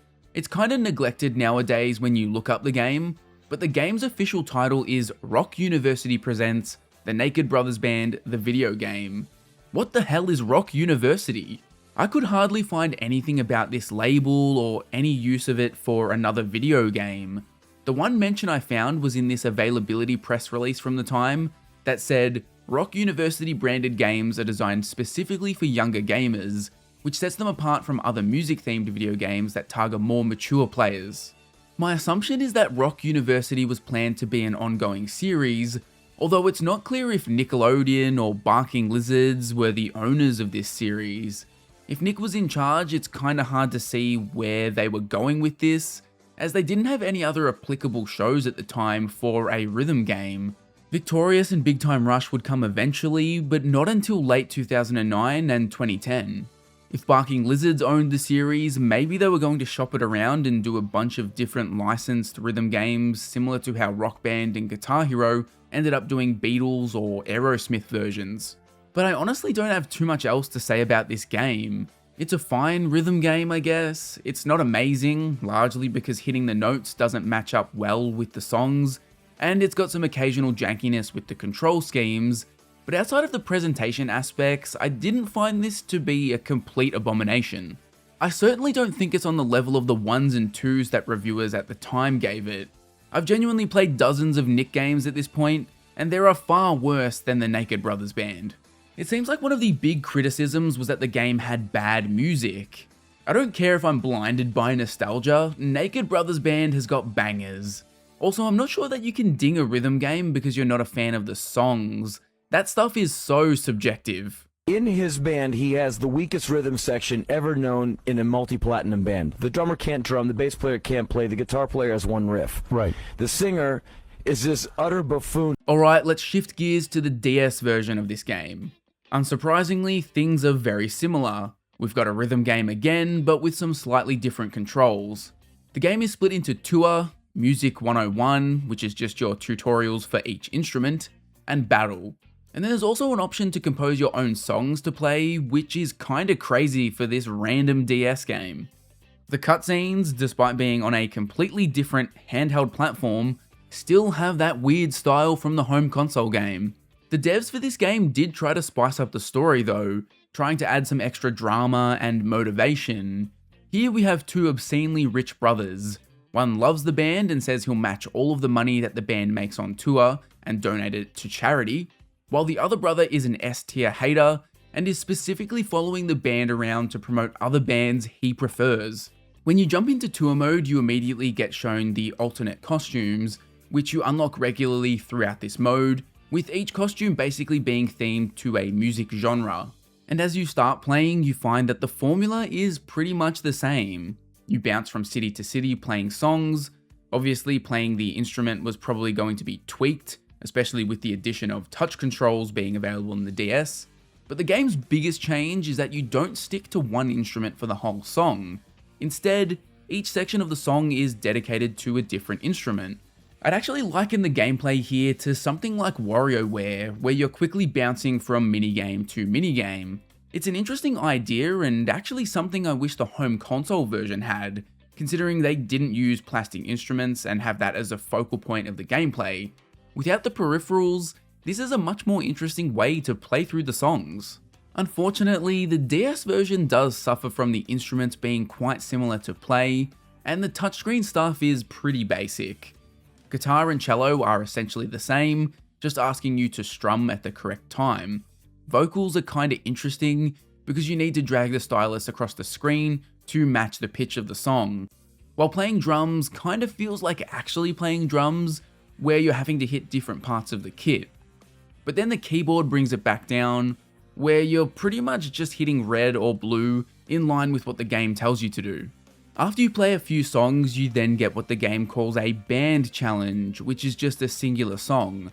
The game frames this as you facing off against another band, but nothing really changes here.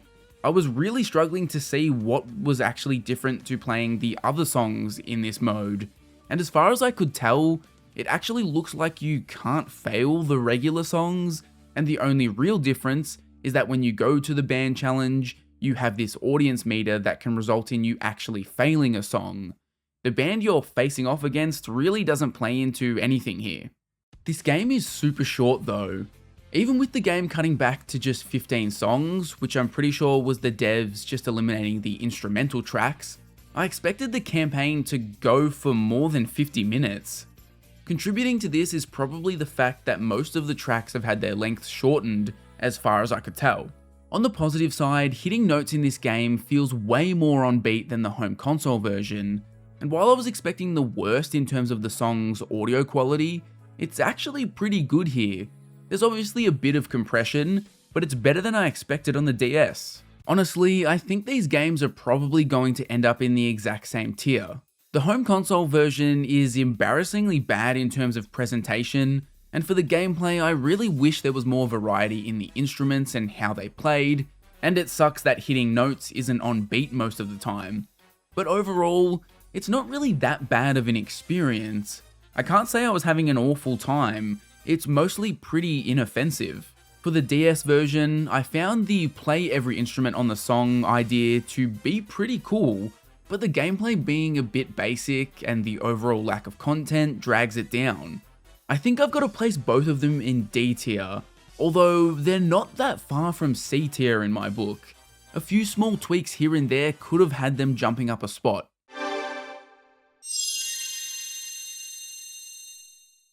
I think pretty much everybody who has clicked on this video knows what iCarly is, so I'll keep the backstory brief here. This was yet another show from the Schneiderverse and continued the trend of taking a supporting actor from a previous show and making them the star of the new one.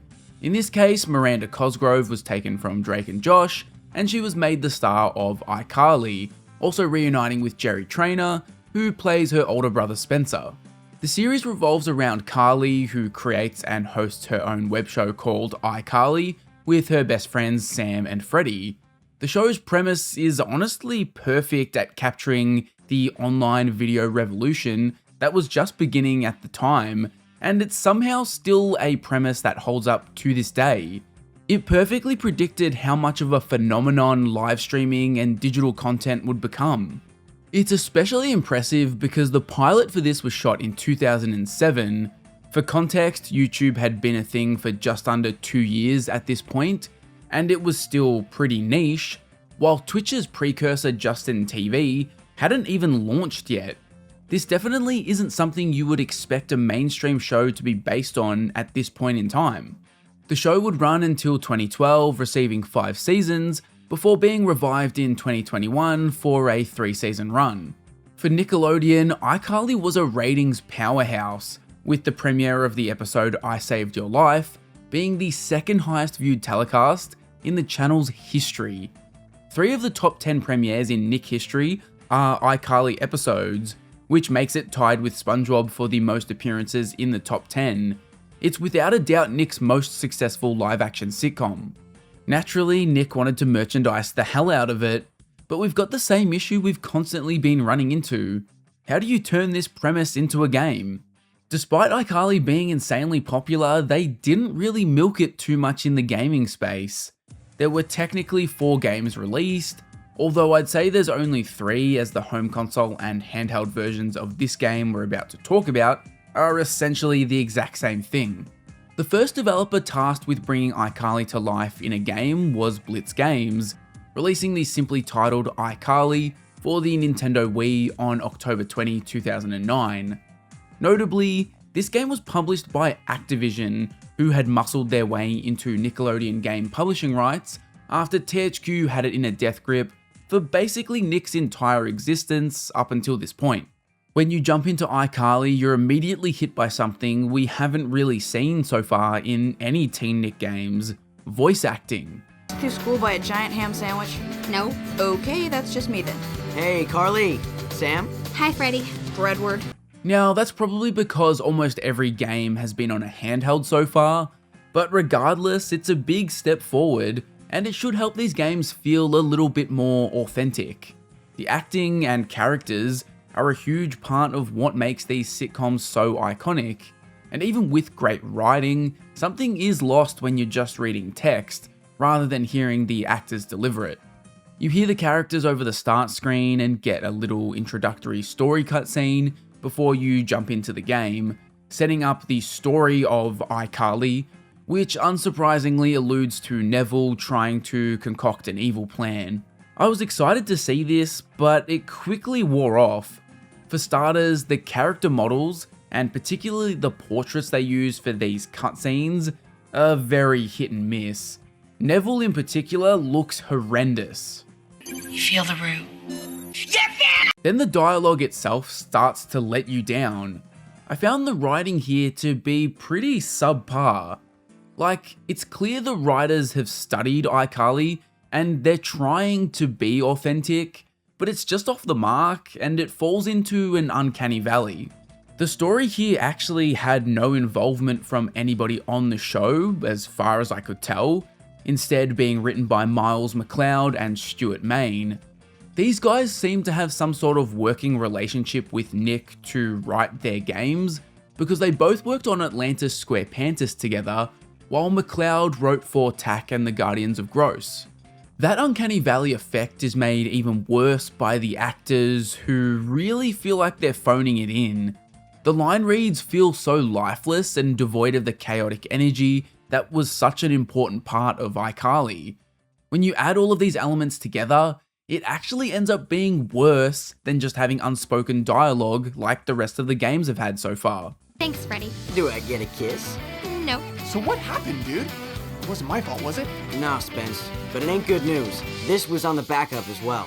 Welcome to Roovision. I'm your host, Neville Papperman. I would have assumed the pretty average cutscenes wouldn't have mattered too much here, but there's a surprising amount of emphasis placed on these considering the core gameplay of iCarly is just another minigame collection. You jump into story mode and start getting cutscenes to set things up, and you also receive a bunch of emails for some reason. Most of these emails have nothing to do with anything. I guess you can call them world building, as if we needed world building in an iCarly minigame collection. Booting up story mode can be a bit confusing at first, because there's a bunch of different menu options, but thankfully only one is selectable from the start, and the devs do ease you into this. The first option is called I Play Webisodes, and this is your level select screen. You start the first level, get a cutscene where the characters kinda just ramble a bit, and you get a slight allusion to somebody hacking into the iCarly servers and deleting videos. Then it's time for the actual gameplay, and what a disappointment this was. Each level consists of a string of minigames that are completely unrelated to anything.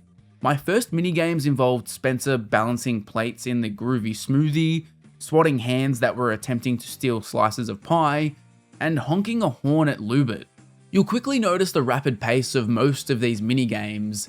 I'd say the average length would be like 10 to 15 seconds, which kinda gives off a WarioWare vibe, but I found it to be pretty poorly executed because you get a loading screen in between each game, which interrupts the flow. Also, the minigames just aren't good. I'm not exaggerating when I say every game here is extremely basic and easy. This genuinely might be the worst minigame compilation I've played, and that's saying something. Just about 50% of games I've covered on this channel are some sort of minigame compilation. Your goal in each of these games is to get the highest star rating possible, although as far as I'm aware there actually isn't any punishment for doing poorly at these games. I think you can literally set the controller down, get 0 stars on every game, and still progress. The only incentive to play well is that some of the minigames do end quicker the better you perform. But on the flip side, there are a bunch of minigames where you can hit 5 stars well before the game is supposed to end, and in most cases your star rating won't decrease if you just stop playing. So you can literally just sit there, do nothing, and yeah, it's just kind of not going to affect anything because the game is essentially over for you. After playing through the entirety of iCarly's campaign, I truly have no idea what the point of any of this was. Doing well is virtually meaningless, and each proper minigame where you're earning stars is broken up by these mini-games that don't contribute towards anything. Sure, these games are usually a handful of seconds long, but it's just so pointless. There are 8 levels in total here, and each level is bookended by a pretty lengthy cutscene. I didn't time it or anything, but I'd be pretty confident in saying there is almost equal, if not more time dedicated to cutscenes here than there is to actually playing. It's like an iCarly visual novel or something. And look, there's technically a reward for doing well in the minigames, but it's just such a shitty reward that it might as well not exist. The more stars you get, the more web cred you earn. After beating your first level, you'll unlock I Like Shopping, which allows you to purchase different props you can put around the iCarly set. Only problem is, the iCarly set is barely featured. It's not like these props are showing up in the background of minigames or anything. No, you literally only see them in the background of the cutscenes and when you're on the main menu screen. After beating the second level, you also unlock I Create Webisodes. Here you create your own level where you select intro and outro dialogue for the level, and then you pick all of the minigames.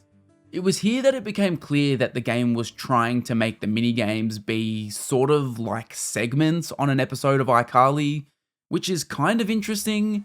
But when you've got minigames that involve things like just playing this arcade machine, it's hard to really feel that iCarly vibe. I'm not even sure why anybody would want to create their own level here either. Just seems pretty pointless to me. As you probably could have guessed, the whole story is about Neville hacking into iCarly and trying to make them feel the roux. The iCarly crew fight back, turn the tables on Neville, and they live happily ever after. After about an hour of playing, you'll have completed the story, experienced every minigame, and exhausted everything this shallow husk of a game has to offer. I think you would genuinely have to be brain dead to find this game fun. It's the epitome of Wii shovelware. The minigames are so simple and dull that I was literally able to 5-star several of them while simultaneously typing out my notes for this review, not even looking at what was happening on the screen. And if you don't care about buying props, and why would you, what actually incentive is there to engage in the shitty minigames? The minigame variety is really poor too. So many games are literally just reskins of stuff you've played previously, or very small tweaks. You often repeat games in the same webisode, which is just the cherry on top of this shitty ice cream sundae. I think what's most baffling is just how little this game has to do with iCarly overall, especially when it comes to the games. Most of the minigames are not references to the show, or if they are, it's just something very basic like, hey, this one takes place in the Groovy Smoothie. To me, it felt like they took the lol so random humor from the show and just tried to apply that to the games, but it's just so poor, and like the game's dialogue, it feels like an outsider's misguided impression of what iCarly is. I think there's definitely a fun way to do an iCarly game, but what we have here is so far off the mark. And on top of this, it's important to note that the DS version, despite apparently being developed by a whole different developer, is essentially identical to this Wii version. Obviously, it's a bit more lo-fi than the Wii version, but it follows the exact same story, and the minigames are almost identical in terms of function, with just the controls being tweaked. I think the only real difference I noted was that they lowered the webisodes from 8 to 5, which is probably a positive for most people. iCarly is easily the worst TeenNick game I've played so far. I don't even think I'm being over the top when I say there's not even 15 seconds worth of genuine fun to be found in this game. It's almost completely irredeemable, and just about the nicest thing I can say is that they at least attempted something with the story and cutscenes. I'm placing both versions of this game in F tier.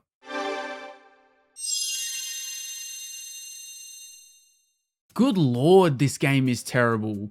I didn't think it could get much worse after playing the first iCarly game, but iCarly 2 somehow makes that game look good in comparison. For this so-called sequel, we saw a new developer brought in, Big Blue Bubble, and the game was released on November 16, 2010 for the Wii and Nintendo DS again. Now, the first warning signs should have been the developer. I've never heard of them. Apparently, they're a Canadian dev who are still around and had a history of developing games that were not really notable. The only thing that stood out to me was an Atomic Betty game on GBA. It looks like most of their history has been spent making Windows shovelware games with the occasional DS game thrown in, before pivoting to iOS shovelware. One of those Windows shovelware games was iCarly I Dream in Toons from 2009, so it seems like that title might have gotten them the job here. This is also another case where the DS game is essentially the exact same thing as the home console version, just slightly toned down. At this point in time, it seems like the ability of the DS to match a shovelware Wii game was pretty solid, meaning it wasn't 100% necessary to create a completely new game. Like I alluded to, despite the 2 in the title, this game really isn't a sequel in any way, except for the fact it's also based on iCarly. Not a single thing about this game builds upon the last game we just covered. And the game makes that very clear from the get-go. The first thing you do is create your own character. Well, kinda. You get to choose your gender and that's about it. You don't even get to name yourself here. Your character is literally called New Kid, and that's what every character in the game will refer to you as. That's where you come in, New Kid. Right, new kid, you heard the lady. Get out there and get sprucing. Tell me something, new kid. Rather than playing as one of the main characters, which is what every TeenNick game has done so far, you're instead a self-insert character who becomes best friends with the main cast. While you can't really customize the physical looks of your character, once you're dropped into the game, you'll find that there are plenty of outfits and clothing items that can be worn by your character. Starting the game off, I had a disco outfit and a baseball glove in my inventory already. I then quickly found a hula skirt outfit and then discovered that almost every time you talk to an NPC in this game, you receive an outfit, clothing item, or the game's other customization piece, which is room decoration items. Once you create your character, you're dumped into your bedroom and you get a chance to do some basic redecorating, where you can move different items around the room. This aspect of the game kind of feels like Animal Crossing, or even The Sims, but unfortunately the different items are purely cosmetic, except for 2 of them. Your bed can be slept in to advance the game's time system, and there's a chest of drawers where you can store excess items. Everything else is just there for show. Once you leave your bedroom and start running around, I was also kinda getting The Sims spin-off vibes. Maybe it was because all of the NPCs here speak gibberish when you interact with them. The main cast voice all of their lines, but 90% of the characters in this game speak this really weird nonsense language that is clearly inspired by Simlish, but it's infinitely more disturbing. You'll be wearing deodorant?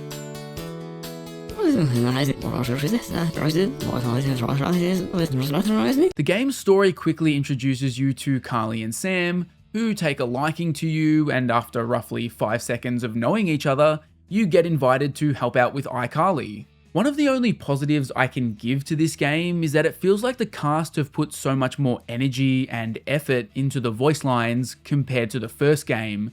It really does make this feel like a much more authentic iCarly game, when Carly and Sam don't sound like they're being held at gunpoint every time they speak. In an instant, you'll find yourself on the set of iCarly being tasked with redecorating the set. This is functionally the same as redecorating your bedroom, and as far as I could tell, there's absolutely no benefit to doing this. It's purely a cosmetic thing that has no impact on the game. Then you'll find yourself helping them run an episode of iCarly in the weirdest way possible. You get taken to what's called the Webisode Creator, which starts off being a weird knockoff of the game Peggle, where you're accumulating a bunch of points. Once this ends, you take your points and you get to choose a bunch of segments for that episode of iCarly. The amount of points you grabbed playing Peggle ultimately decides which segments you're able to choose. This is all so incredibly weird. I thought maybe it would start to make sense the more I did it, but it never really changed. It always felt extremely strange to be doing any of this. Once you choose the segments, you get a quick cutscene of Carly and Sam acting them out, and then the episode ends. It's after this episode where the game hits a massive brick wall and starts to completely fall apart. You see, the only way to progress in this game is by doing episodes of iCarly. After the first episode, you're given a quest that asks you to gain 10,000 fans for iCarly, and this is only achieved by running episodes of iCarly. Side note, I never had any idea if there was a strategy to gaining more fans per episode. As far as I could tell, it was all just random. You might be thinking there's no big issue here, but I'll have to take you back to my offhanded mention of the bed in your bedroom, which progresses time. The game has a full day-night calendar system where you're legitimately playing through actual weeks in these characters' lives, like you're playing Persona or something. iCarly goes live once per week, which means you get one chance per week to progress the game. So what do you do in between these episodes of iCarly?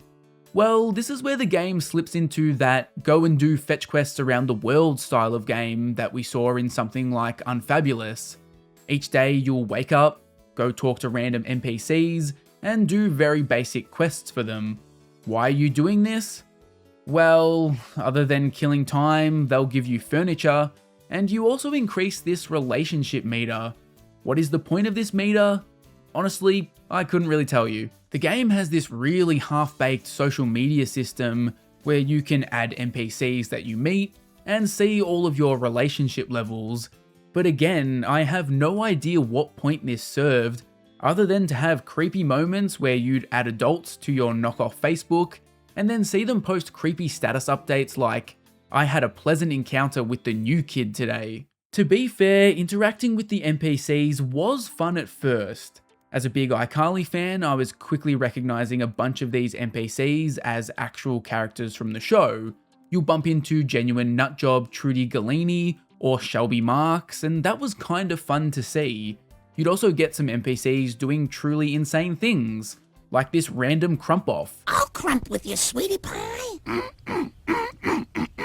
But the charm of seeing NPCs you recognize from the show quickly wears off the more you're subjected to this annoying fetch quest gameplay, and the wacky shenanigans of the NPCs becomes dull when you see multiple characters doing the same sort of wacky things. As you continue running around the world trying to pass time until the next iCarly, you'll even find yourself having to do household chores. It's like a real-life simulator of watching iCarly when it was coming out at the time. Once per week, to earn allowance money, you'll be forced to do the dishes and water a single plant. It's pretty bizarre. The money is actually used to, you guessed it, buy more customization options that have absolutely no importance. And like I mentioned, there is a system to speed all of this up. If you head to your bed, you can skip forward to the next day. But there are restrictions to this. Namely, you have to attend school every single weekday before you can advance the time. Going to school is literally just a tiny cutscene, so thankfully you don't have to actually play it out or anything, but it's still a massive slog. Every day you wake up at 6 AM and have to kill time until 9 AM where you can start school and then you can skip forward to the next day. The amount of time you end up just wasting by doing meaningless crap around the town is insane. For context, it took me at least an hour of doing nonsense before I was able to go do my second episode of iCarly. This is where the big problem lies. I had no idea how to gain more followers with any real strategy, and the number of followers I was gaining was so minuscule, so it was going to take an insane number of iCarly episodes to hit that 10k goal, let alone the game's final goal, which I believe is 50k. iCarly 2 is literally just a waste of your time. The game has absolutely no respect for you, and it expects you to legitimately operate within its insane calendar system. Doing one episode of iCarly per week is just crazy. I think the most damning thing is that if you try to find a complete playthrough of this game on YouTube, there's like one actual video which I don't know that I've ever seen before. The entire reason for that is probably how brutally dull this game is, and how ridiculously long it takes to make any progress. The absolute legend running Much Games was the only person I could find who had completed this abomination, and even then he had to use a glitch to speed things up. Here's their explanation. The way to hit the credits the fastest is standing still by a bedside until 9 AM on 2 out of 4 weekdays, then hitting sleep early in the split second before it hits 9:01 AM. I wanted to also release a gameplay video showing how the game was actually designed to be played, but it would have been a mind-numbing 20 to 30 hours to hit the credits. 20 to 30 hours? To beat goddamn iCarly 2 on the Wii? What were these devs smoking? Naturally, I didn't end up beating this game because I value my sanity way too much. This game was an absolute train wreck. I could see a version of this game that follows the structure of Unfabulous being maybe respectable. You'd have a bunch of forced fetch quests in between episodes of iCarly that would allow for the pacing to be significantly better than having to manually advance through days of the week. Instead, Big Blue Bubble has designed the most tedious waste of people's time. It's so bad that it legitimately makes this game worse than the first iCarly game, which I didn't think was going to be possible. iCarly 2 iJoin the Click is legitimately one of the worst games I have ever played in my life. This was the easiest F tier I've ever handed out.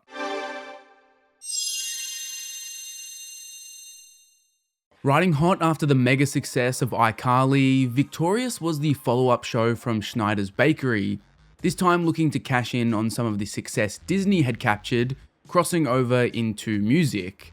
While Victorious never quite reached that, it does deserve a bit of credit for helping launch Ariana Grande's career. We're interviewing Nickelodeon stars Ariana Grande. Victorious follows aspiring singer Tori Vega, who enrolls at the Performing Arts High School Hollywood Arts.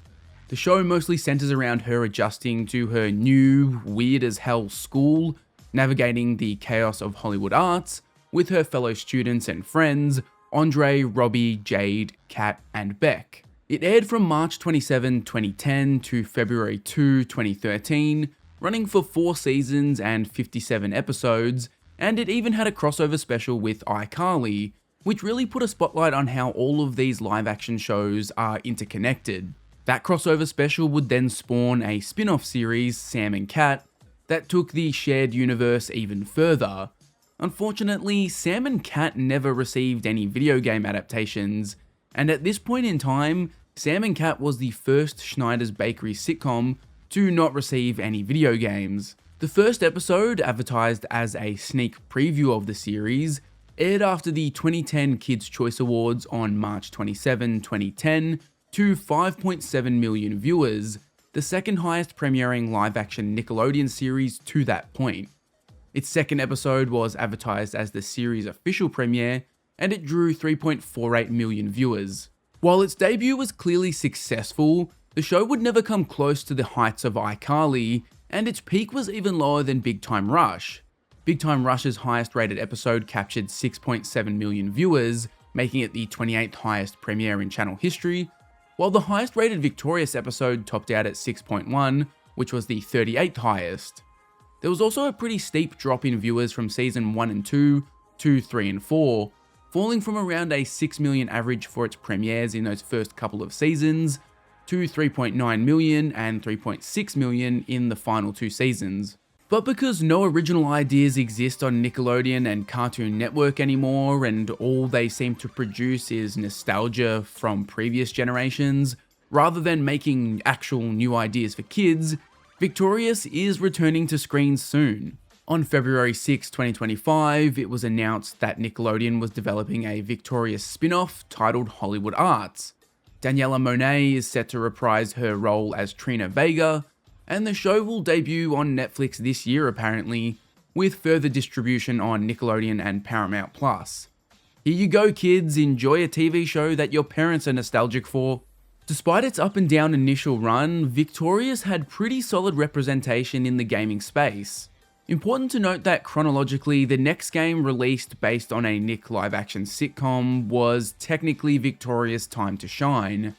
However, that was a Kinect exclusive with no handheld or regular console versions, and because you currently can't emulate Kinect games, and no way am I buying a 360 plus Kinect for this video, I'm having to skip over it.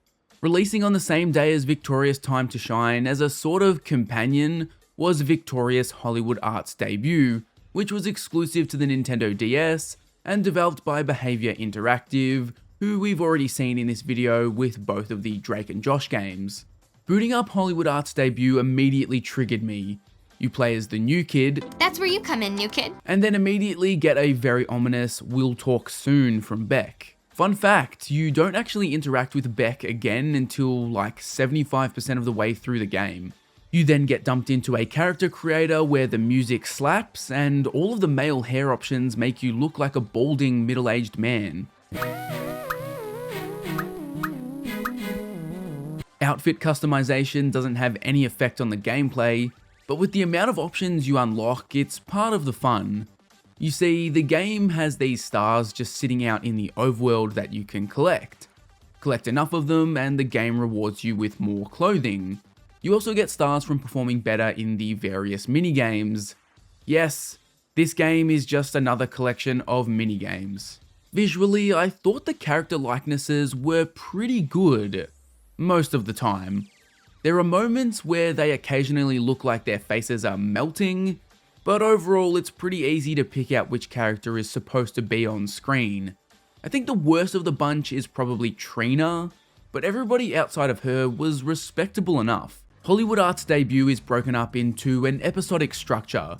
You get thrown into Hollywood Arts, watch some dialogue between characters, swipe and click between different locations in the school, and then you eventually come to some minigames. The first one you get is with Psychowitz, where you need to repeat his actions. It's a standard memory game, and I hope you enjoy it because you do this constantly. One thing I immediately noticed here is that there doesn't seem to be any sort of fail state.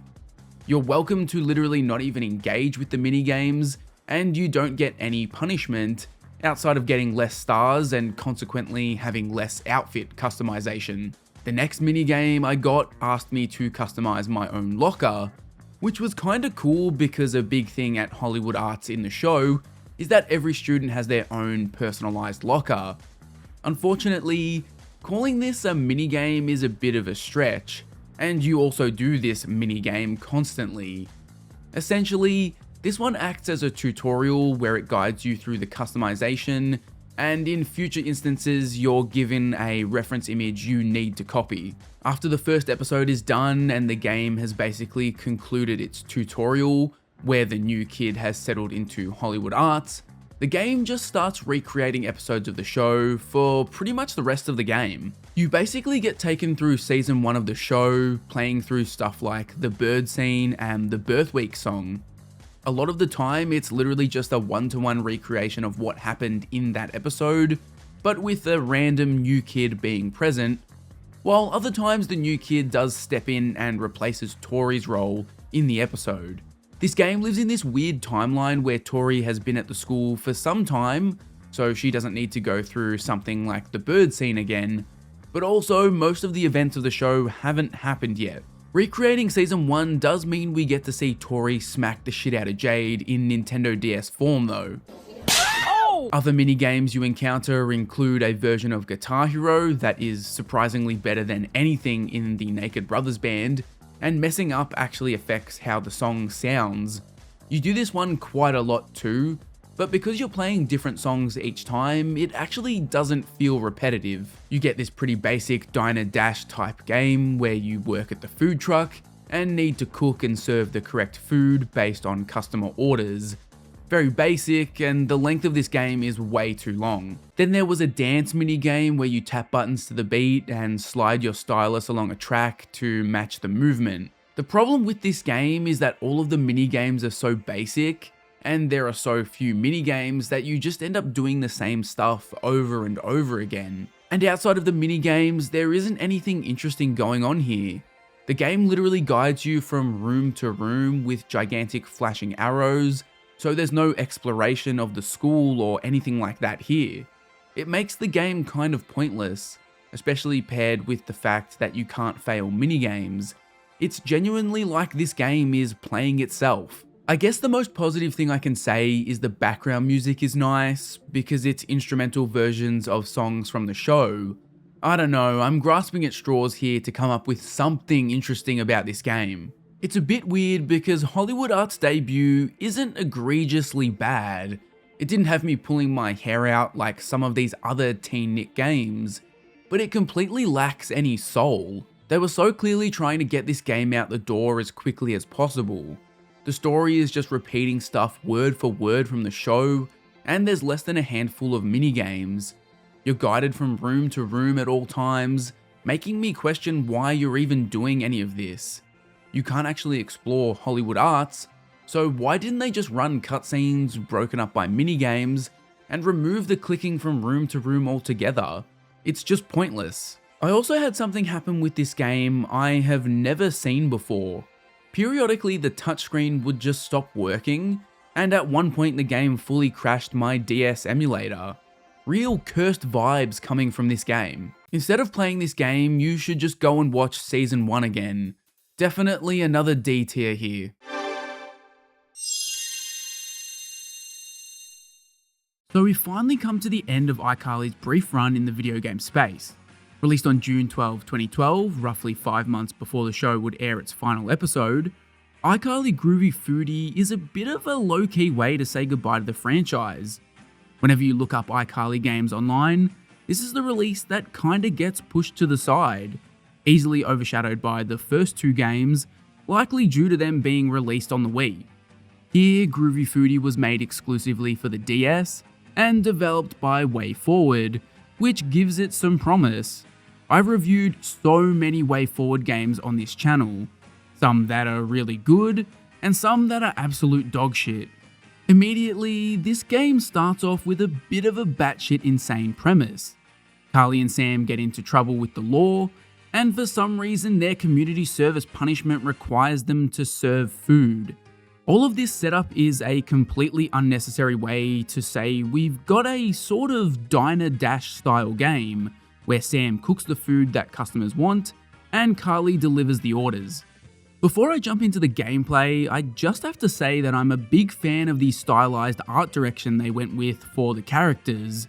Rather than trying to do something realistic, which a lot of the TeenNick games have chosen to do, even when they're on handhelds, they went with this real kawaii-ass aesthetic, which worked really well for me. But they had to go and ruin it by also including real-life PNGs in the game as well.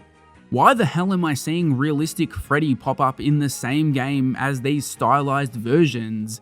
It makes no sense, and I kinda get the vibe a higher up at Nick, or D3, the game's publisher, saw the game and then told them to include these because they thought kids would feel cheated if they didn't see a PNG of real-life Carly and Sam. If they went exclusively with the stylized characters, this game's visual direction would have been a 10 out of 10. Well, at least a 10 out of 10 in the scheme of TeenNick games. So the simple explanation of Groovy Foodie is that you jump into levels where you have to serve a set number of customers. There are several lanes that people will walk down, and above their head they'll have a hunger meter. Cook up some food and serve it to these customers, completely satisfying their hunger before they reach the counter, and you move on to the next level. Have 3 customers reach the counter before being properly served, and that's game over. The game's entire first world is basically a tutorial, but they actually don't teach you anything about the different food items you can serve. Instead, you'll need to flip through the food glossary to figure out what they all do, and then devise some strategy. For example, a cheeseburger will serve a single customer and remove 1 dot of hunger. A blueberry bang smoothie does the same, but it also serves a customer above the lane you just tossed it down. Groovy Foodie has so many different food items you can serve, and as the levels get more difficult, it becomes possible to use these items to chain together some pretty neat combos. To keep things a little bit more approachable, the game makes you choose a loadout of 5 food items per level, so you're not having to cycle through a million different options at once. Each of these food items have different prep times, and there are different customer types that require specific food items if you want to deal with them effectively. Probably the best example is the cheerleader customer, who always brings 2 boys with her. Normally, this would make things difficult as you now have 3 customers you need to serve. However, if you serve the cheerleader first, the entire group will just leave. But how do you serve her first? One of the boys always stands in front of her. That's where the meatball food item comes into play, which will jump over the first customer and serve the second person in line. There's plenty of these kind of neat things in Groovy Foodie. Alongside the different varieties of customers, you also get a kind of boss battle type scenario to finish off each of the game's unique locations you work at. These characters usually have unique gimmicks that make them a bit trickier to feed, but honestly, they're not that different to your run-of-the-mill levels. Probably the weirdest customer moment is that at one point hamsters invade the Groovy Smoothie. These hamsters then proceed to never show up again, which was pretty bizarre because the game reuses basically every customer type. Oh, and the fat nerd customer does the Tim Allen grunt when they're served for some reason. While I was enjoying the gameplay, I did eventually find that there were some flaws that made things a little too easy. For starters, there are no consequences for prepping food in a lane and then just having it sit there. This mitigated a lot of the difficulty throughout the entire game, particularly as I unlocked more unique items. One of my early game strategies was to start a level, immediately cook a food item in every lane, and that would basically set me up to easily beat the level because I always had something that was prepared to serve. One of my early strategies was to heavily lean on the donut on a stick. This item would serve the closest person in line, as well as any person that was directly standing behind them. I found this to be a super easy way to handle customers, and for a decent chunk of the game, it was basically the only item I was serving. It was donut on a stick city up in here. Usually games would force you out of a strategy like this by making that food item have some sort of major downside, like it has a significantly longer prep time. But that didn't really exist here. Sure, it did take longer to prepare than some of the more basic items, but it wasn't noticeably worse. The game did eventually force me out of this strategy with some gameplay tweaks, but then I quickly found another cheesy strategy. Eventually, you unlock the Mullusion food item, which is ridiculously broken. Essentially, it serves the closest person in the lane, as well as whichever customer is closest, no matter what lane they're in. From the moment I unlocked Mullusion, this was all I cooked, and I ended up beating the game with it because it was just too good. Unfortunately, all of this makes the game a little bit too easy. I didn't fail a single level, and only a couple of times did I ever come close to failing. I think the only real difficulty ever came from this annoying as hell teenager customer that would throw things at you periodically. If you get hit, Carly will be stunned for a moment, and if this happens a few times in close succession, it can definitely ruin your plans and throw you into chaos mode. All of this adds up to make one of the game's mechanics pretty much useless. You actually earn currency based on how well you do in levels, which can then be spent on these power-ups that help you out in a pinch. I basically never used any of these because I was rarely ever in a pinch. And it's a real shame too, because these power-ups lean on the actual iCarly universe, with Gibby running in to scare people, random dancing forcing your lines to go backwards, or Spencer using his incredible cooking skills to help Sam out. The only power-ups I really used were these really cheap ones that would increase Sam's cooking speed for a short time when you start a level, which would allow me to pump out a bunch of orders really quick. Overall though, iCarly Groovy Foodie is a pretty fun game, and it's easily the best iCarly game. I imagine it was made under a time crunch, which is why WayForward didn't iron out some of the issues with the difficulty and certain food items basically breaking the game. But even with those present, this is a really fun game that I enjoyed from start to finish. This isn't the most revolutionary or incredible game to be made, but it's just solid fun. And honestly, that has been missing from pretty much every TeenNick game. It crucially injects a bit of that iCarly humor in the food items and the patrons that show up, which is what you want from a licensed game. But most importantly, there's just fun gameplay here. This is easily the best TeenNick game to this point of the video, and I'm going to go as far as to put this in B tier.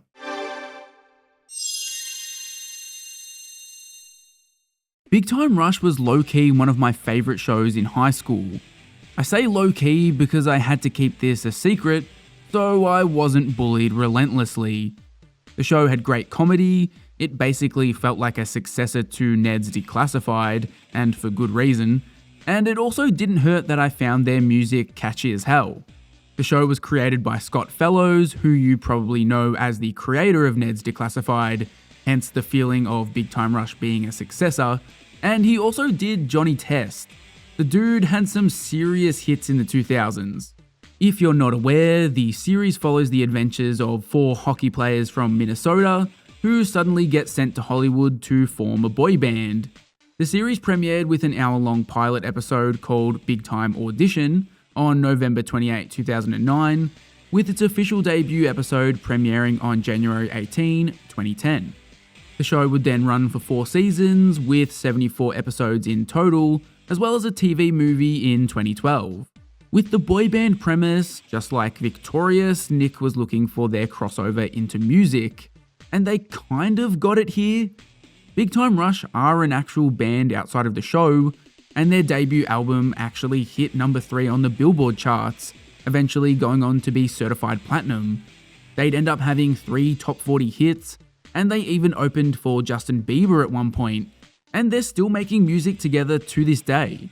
Music was obviously the #1 priority for Nick with this show, so the first game based on the show, Big Time Rush Backstage Pass, didn't hit shelves until November 6, 2012, and it was exclusive for the Nintendo DS.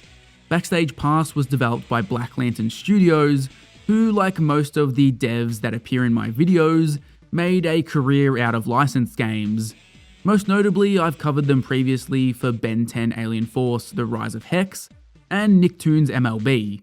They'll also develop the next game I'm covering, Big Time Rush Dance Party, which released on the Wii, and some sources say it actually released the same day as Backstage Pass, but who knows. I also get the vibe that it may be very similar to this game. Jumping into Backstage Pass, there isn't much of a campaign to play through here. Well, actually, there isn't much of anything here. Your only gameplay options are the weirdly named Play Game and Hard Mode.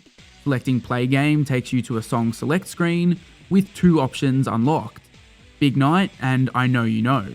Basically, you've got a rhythm game here where you just play through the band's songs. Pretty stock standard option for a show like Big Time Rush. Before you can even get to the gameplay though, you'll encounter stylized versions of the band, and they're pretty horrendous. I know I just praised iCarly, Groovy Foodie for the same thing, but the little avatars here just aren't very good. They look like fucking Habbo Hotel characters. I kept expecting there to be a raid with a bunch of characters in afros telling me the pool's closed due to AIDS. Once you do start playing the game, you'll find a pretty familiar rhythm game. Obviously, we don't have Guitar Hero style gameplay because this is a boy band and we don't have any instruments. Instead, there's a bunch of tapping and sliding on the screen. The game has what it calls cues, and there are 5 of these that you have to do during songs. The blue clue just requires you to tap it once the timing ring matches the size of the cue. The green and purple cues are essentially combined. When the green cue appears, you need to hold it down until the timing ring matches the cue. This is then immediately followed by a purple cue, where you then need to let go once the timing ring lines up. Then there's the cue that asks you to hold and slide across the screen. There's also a couple of infrequently appearing cues, like this one where you have to tap a bunch of buttons before the time limit is up, or the one where you have to rub a VIP ticket to reveal an image. These 2, particularly the ticket cue, were very odd. The timing here plays a huge part in determining your score. As long as you touch a cue, you'll basically be guaranteed to get an okay score, but timing the cues better will rack up more points, with the goal being to hit 5 stars on your song, which then unlocks a photo of the band. The game is also pretty tough with its 5-star ratings. I was struggling to get above 3 stars early on, and it becomes clear quickly that just hitting notes isn't enough. You need to get your timing down. I think the best thing about the gameplay here is that the cues actually match the beat or lyrics of the songs you're playing.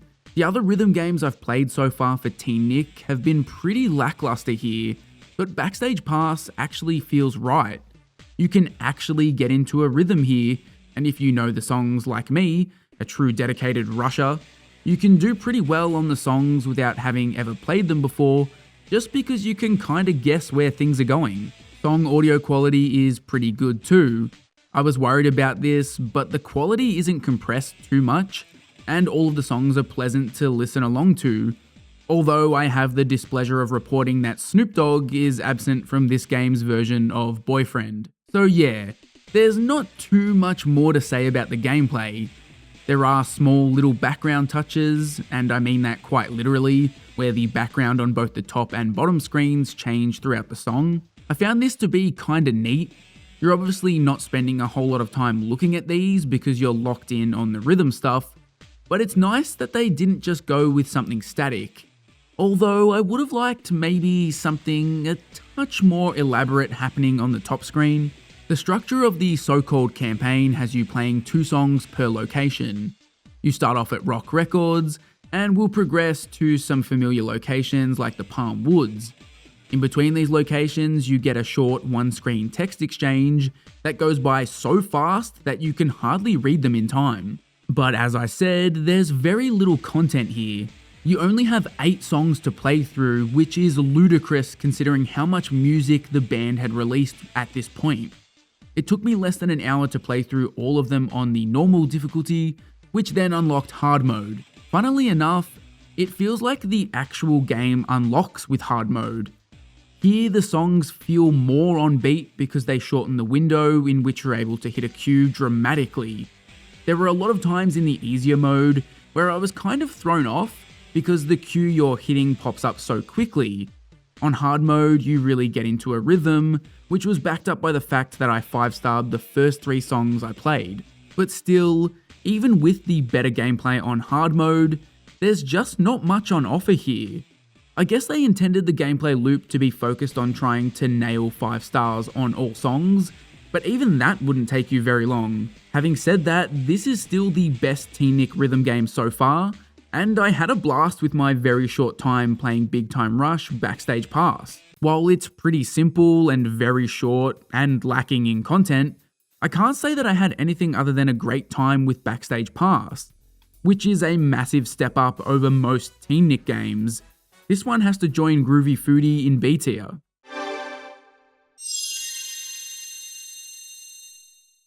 So my instincts were correct.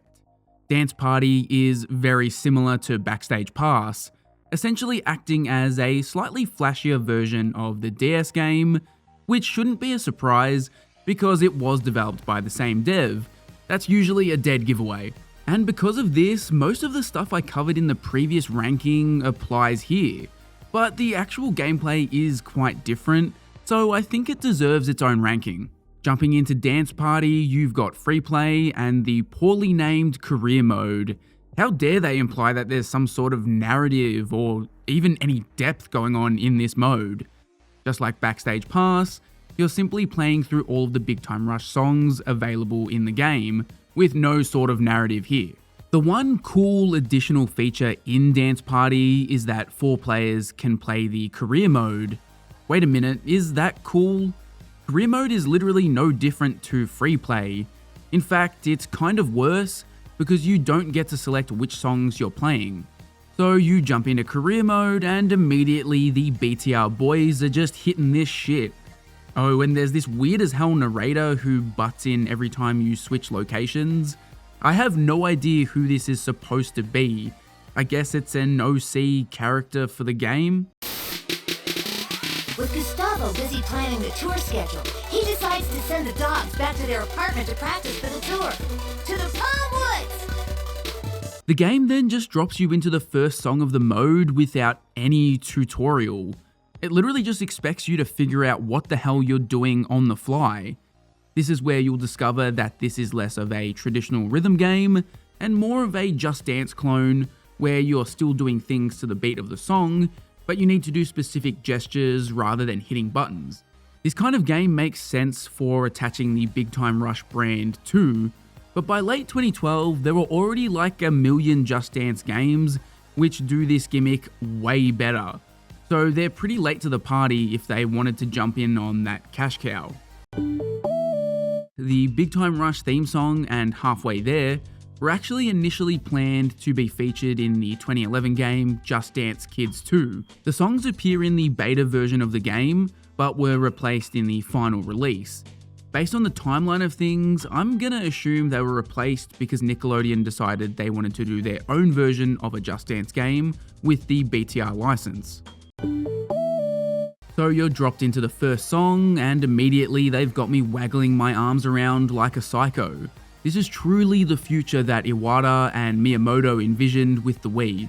And this really is Just Dance, but done poorly. At least I think it is. I've never actually played Just Dance. I've only seen it shown at E3 like a million times. You've got a scrolling track like most rhythm games, and you have to repeat the gesture displayed at the right time. One would imagine that these quote-unquote dance moves would be on beat and to the rhythm of the songs, but that is not the case here. For starters, there's like a handful of dance moves at most in this game, and it's like the devs just randomly applied them to the song. Occasionally the fist pumping is on beat, and oh god does this game love to make you fist pump. It's actually kind of adorable. It's the most early 2010s thing ever. Kids these days don't know how good this move was in its prime, although some of the time it's less of a fist pump and more of an I acknowledge you my tribal chief. Almost all of the other dance moves in this game are some variation of waving the Wiimote to the side. It lacks any variety or creativity, and it makes playing through these songs a real slog. You also quickly develop a real lack of care or interest, because it feels like everything you do is pointless. It didn't feel like I had to be too precise with my movements to successfully hit the notes, and there's an overall lack of motivation for what you're doing, even in career mode. There's a score, but it doesn't seem to serve any purpose other than bragging rights, and when you're in career mode, there aren't any visible star ratings, which would actually bring context for your score, and if there's a fail state for songs, I wouldn't know it. You never seem in danger of failing a song. I think the biggest issue is that I didn't notice any increase in difficulty as I progressed through career mode. Sure, if there's no fail state, it probably doesn't even matter, but I'd expect at the very least that the songs would become harder and harder for me to pull off a good score. Bizarrely, a few of my questions and complaints are addressed, but only if you go into free play. Here you can actually see your star ratings for songs you've performed, and there are actual difficulties attached to each song, but I can't say any of these difficulty levels actually feel real though. To be blunt, the gameplay here is terrible, but even if the movements were well thought out and perfectly on beat, there's no way I could take this game seriously when it looks like this. These are genuinely PS1 level character models, and the handful of canned animations they do are horrendous. Just calling them robotic and lifeless is inadequate, and probably an insult to robots. This is some of the worst stuff I've seen in a game attached to a mainstream IP. The lack of polish extends to the rest of the game's presentation. Like the DS game, you get cutscenes before you move to performing at a new location, and these are just as ridiculous as the dance moves. I think my favourite part was the cardboard cutout crowd members. They make old WWE game crowds look photorealistic. They seriously just took stock photo PNGs, slapped them in front of a stage where they don't even move, and they don't even move during the performances. After a little over an hour, you'll be done with the career mode, and that's it. There's nothing else to do really. It doesn't even have the shitty incentive of unlocking highly compressed images of the band like the DS game does. While it's no doubt that this game is a train wreck, I'm glad I reviewed it separately to Backstage Pass, because that game on the DS is genuinely a fun time. Dance Party's gameplay is way less enjoyable and there's just nothing to do.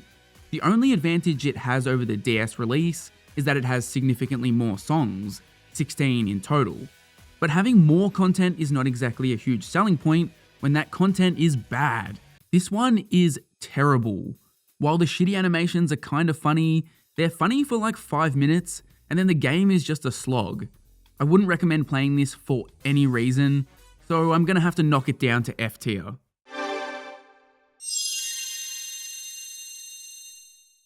And we've finally come to the last two games ever based on TeenNick shows, and it's sad to say that we'll likely never see another game based on a Nickelodeon live-action sitcom. Hell, we won't even see them pop up in any crossovers, because aside from JoJo Siwa randomly being in the Nick Kart Racers games, it seems like all of those party games are locked to just using Nicktoons. And even then, that version of JoJo Siwa was based on an animated version of her, not the real-life version. Taking the Lead had two separate versions, a Wii version and a DS version, each being handled by a separate developer, and they were actually two distinct games. The Wii version was developed by High Voltage Software, who are one of my licensed game GOATs. They were one of Cartoon Network's go-to developers in the PS2 era, and they made some surprisingly great games. On the Nick side of things, they developed the home console version of Nicktoons MLB, and they did some Nick Jr. games as well. Oh, correction, they also did Victorious Time to Shine, but as I already mentioned, I skipped over that because it was Kinect exclusive. Because I've played a million High Voltage Software games on this channel, I was really caught off guard when their splash screen for Taking the Lead was a damn rave. Where the hell did this come from?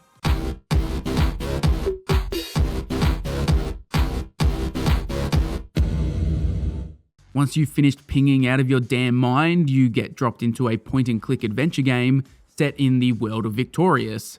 The story here is that you play as Tori, as you compete with Jade for the starring role in an upcoming school play, which leads you to exploring iconic locations from the show and picking up a million random objects to solve puzzles with.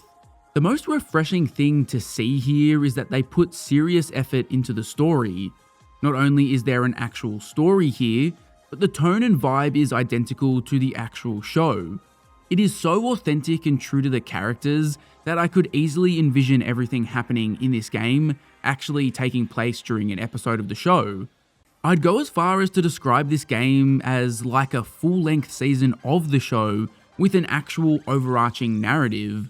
It's 4 hours long, which is the equivalent of like 12 episodes of the show, which is basically how many episodes were in each of the final 3 seasons. In my head, this is the lost 5th season of Victorious. With this much story involved, you're probably thinking it's all text-based, with none or very limited voice acting at best. But that couldn't be further from the truth. This entire game is voice acted. Every line of dialogue that comes out of a character is voiced, no matter how incidental it is. It's hard to overemphasize how cool this is to see as a fan of the show. This game is 4 hours of no joke, literally just walking around and talking to people, so to have that fully voice acted was a great surprise. And the cherry on top is that they actually got spot on performances out of the entire cast. Somehow the voice directors got the same energy and chemistry from the show out of the actors for this silly little Wii game. It all combines to make Taking the Lead easily the most authentic experience out of every game I've covered in this video. Exactly. One of the most acknowledged and tragic plays of the 16th century. Count me in. I can do tragic. Yeah, it should be easy. You are pretty tragic. Unfortunately, the character models didn't really follow suit. The characters range from Tori looking okay, Jade looking horrendous, to Psychowitz actually looking pretty good. Then we've got the abomination that is Andre, who's wearing the most chopped outfit ever. Seriously, did the person who modeled Andre for this game actually look at the show? My man never looked this terrible. While most of the game features static dialogue scenes, which is to be expected from a point-and-click game, there are the occasional cutscenes as well, which are pretty good too. We also get to see Tori and Beck make out. Oh, I love you, Homer. Oh, I love you too, Homer. Oh, Homer. In classic point-and-click fashion, you get to roam around Hollywood Arts, something that was sorely missing from Hollywood Arts' debut.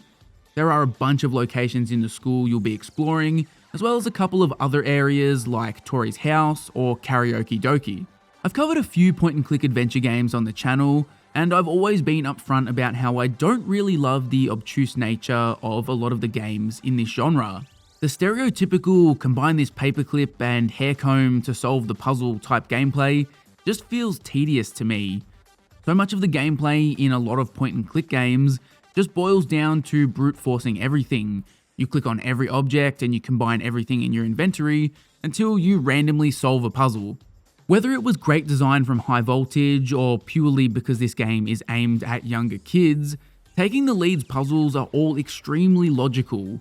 It maybe strays into the territory of being too easy, but I'd honestly take that over the alternative any day, especially when the real appeal of this game is getting to see all of the characters interact and the story play out. There was only a single classic point-and-click moment where the game required me to randomly inspect an item because the real item I needed to solve the puzzle was stuck to it.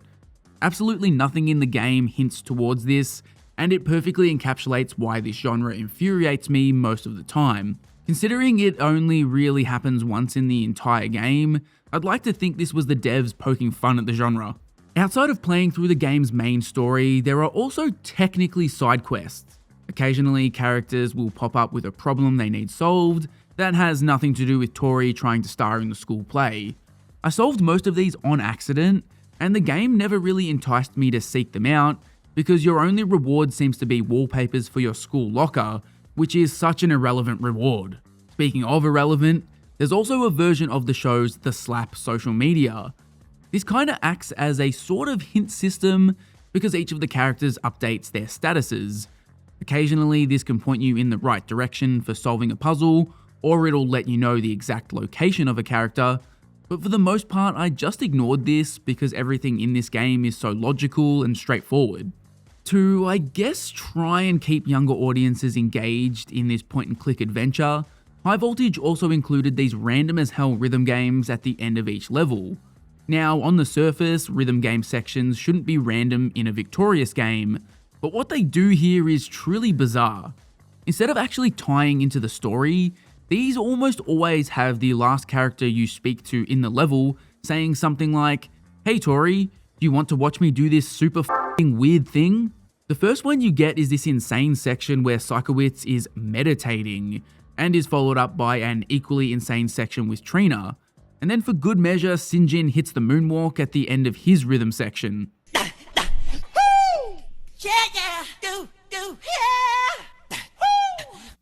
The absurdity and humour isn't exclusive to these sections though. There's plenty of insanity sprinkled throughout the game. Probably the best of these moments is when Andre starts randomly hitting the hammer dance, while a royalty-free version of Can't Touch This plays. There are a bunch of flaws in taking the lead, and yeah, it's not the most challenging game ever, but if you're a Victorious fan, I can't imagine you'd have a bad time with this game. It's just so enjoyable getting to interact with the cast and play through an original story with actual effort behind it. The fact that they got the whole cast and they put in A+ performances just completely tops it off. You're not getting a gameplay masterpiece here, even by point-and-click standards, but the story being so well done and everything feeling so authentic, it's really hard to be too critical here. Victorious taking the lead on Wii has gotta be B tier.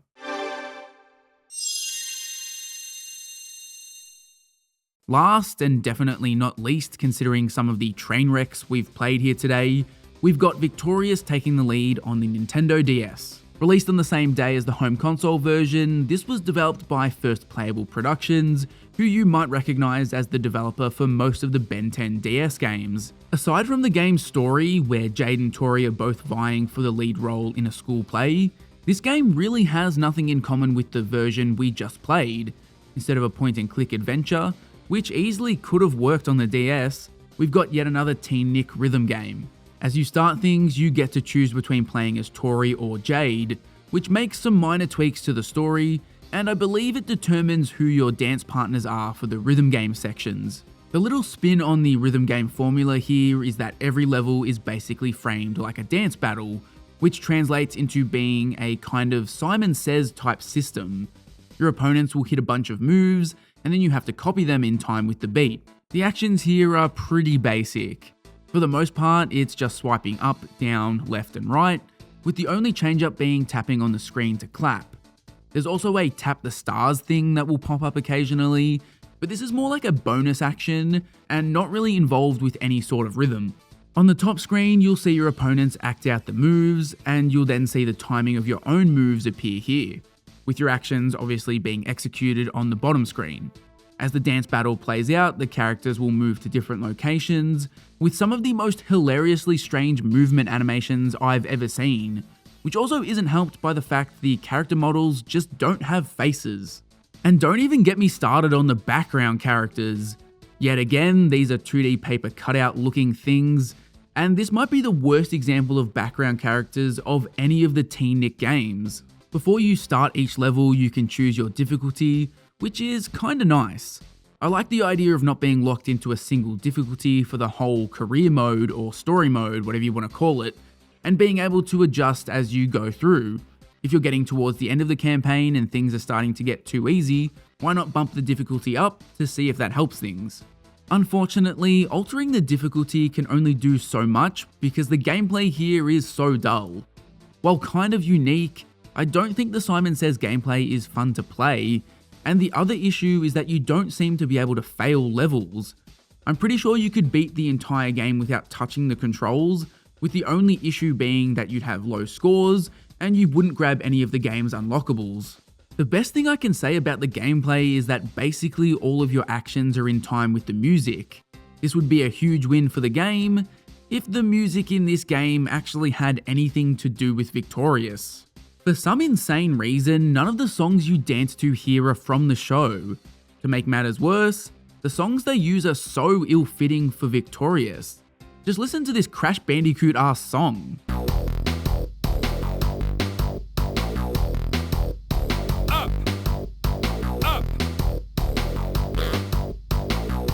By my count, there was a single appearance of a Victorious song in this Victorious game, and it doesn't pop up during a rhythm game segment. Where does this song show up then? Well, that would be in one of the non-rhythm game sections. Periodically, you get these bizarre mini-games that are almost always way worse than the already mediocre core gameplay. The first one you get is the sword fighting game where you're parrying your opponent. You can be attacked in the head or either of your arms and legs, and it's your job to block these. If you get hit 3 times, it ends. First off, this is brainless because the touchscreen lights up and tells you which area to block, so you don't even have to react to what your opponent is doing, you just stare at the touchscreen. And to make this even more pointless, once you do get hit 3 times, the game just ends and it continues on like nothing happened. I can't confirm if there's a win state if you block for long enough, but the fact that this game is this afraid of providing any friction to the player is kind of embarrassing. You'll then get equally weird minigames where you have to dance in a spotlight that Trina is constantly trying to steal, and a game where you play as Rex and try to rizz up some Northridge girls who only speak to you in gibberish.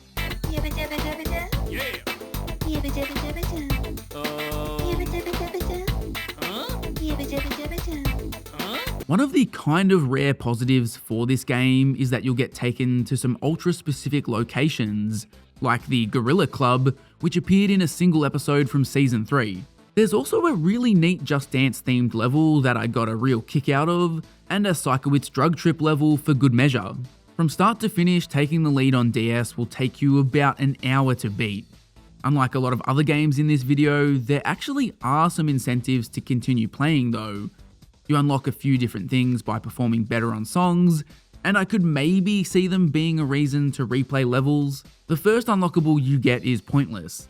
They give you a bunch of cosmetic items to decorate your locker, and look, I get the idea because this is a thing in the show, but this locker stuff really doesn't appear in the game at all, so it's just pointless. Then you've got the unlockable outfits. I'm not 100% sure if these are exact references to outfits from the show, because I'm not that much of a Die-Hard fan, but just getting to switch up their looks was nice. Then finally, you've got an unlockable that actually affects gameplay. When you do the tap the stars action during a level, your character will then respond by doing a dance move. As you progress, you unlock more dance moves, and the better dance moves will give you more points. Surprisingly, some of these dance moves are real-life references. We've got a reference to Michael Jackson, and when I first started, Jade would not stop voguing. Everybody vogue!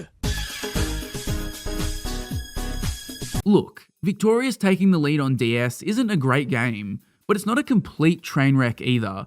The gameplay is unique, but ultimately a flop, and the decision to not use Victorious songs in this Victorious game is utterly insane. But honestly, I think there's just enough charm and effort here to help it rise above D tier and settle in as a C tier game. And with that, we've reviewed and ranked every TeenNick game ever made. And yes, I know I skipped over that Victorious Connect game, but if you call me out for that in the comments, you also legally have to send me an Xbox 360, a Kinect, and a copy of the game. Ultimately, most of these games are unfortunately exactly what people think of when they hear the term licensed game. I absolutely love all of the shows represented here, but it's clear most of the games were either rushed out on an insane timeline, given no budget, or the developers just didn't care about what they were making. In some cases, they were a combination of all three. For the title of worst TeenNick game of all time, it's easily a battle between the two iCarly Wii games. I think I've got to give it to the sequel, iJoin the Click, purely because of how egregiously the game wastes your time. I would genuinely love to know how many people have ever beaten this game, because it's just so unenjoyable that I can't even imagine the most diehard kids opting to sit here and slog through it. The best TeenNick game is a toss-up between Groovy Foodie and the Wii version of Taking the Lead. As much as I enjoyed exploring Hollywood arts and pretty much sitting through an extra season of the show, Taking the Lead doesn't exactly have the most thrilling gameplay. For me, Groovy Foodie strikes a nice balance of having great references and respect for the show it's based on, while also being pretty fun to play. Groovy Foodie takes the crown here. If you've made it this far into the video, I'd like to say a huge thank you for watching, and to my subscribers, thanks for being patient. It took me way longer to complete this video than I thought I would, likely because I had a bunch of real life shit going on, like moving house and getting engaged. I'll try not to take 6 months to produce my next video. If you're obsessed with nostalgic licensed video games from the late 90s and 2000s like me, make sure you hit the subscribe button and turn on notifications so you don't miss a video. Seriously, like 90% of the people that watch my content haven't subscribed yet. Just hit the subscribe button so you're not a slave to the algorithm, and don't miss out on my future videos, including the final part of playing and ranking every SpongeBob game. And also make sure you leave a comment below letting me know which one of these TeenNick games I ranked today is your favorite. But until next time, later.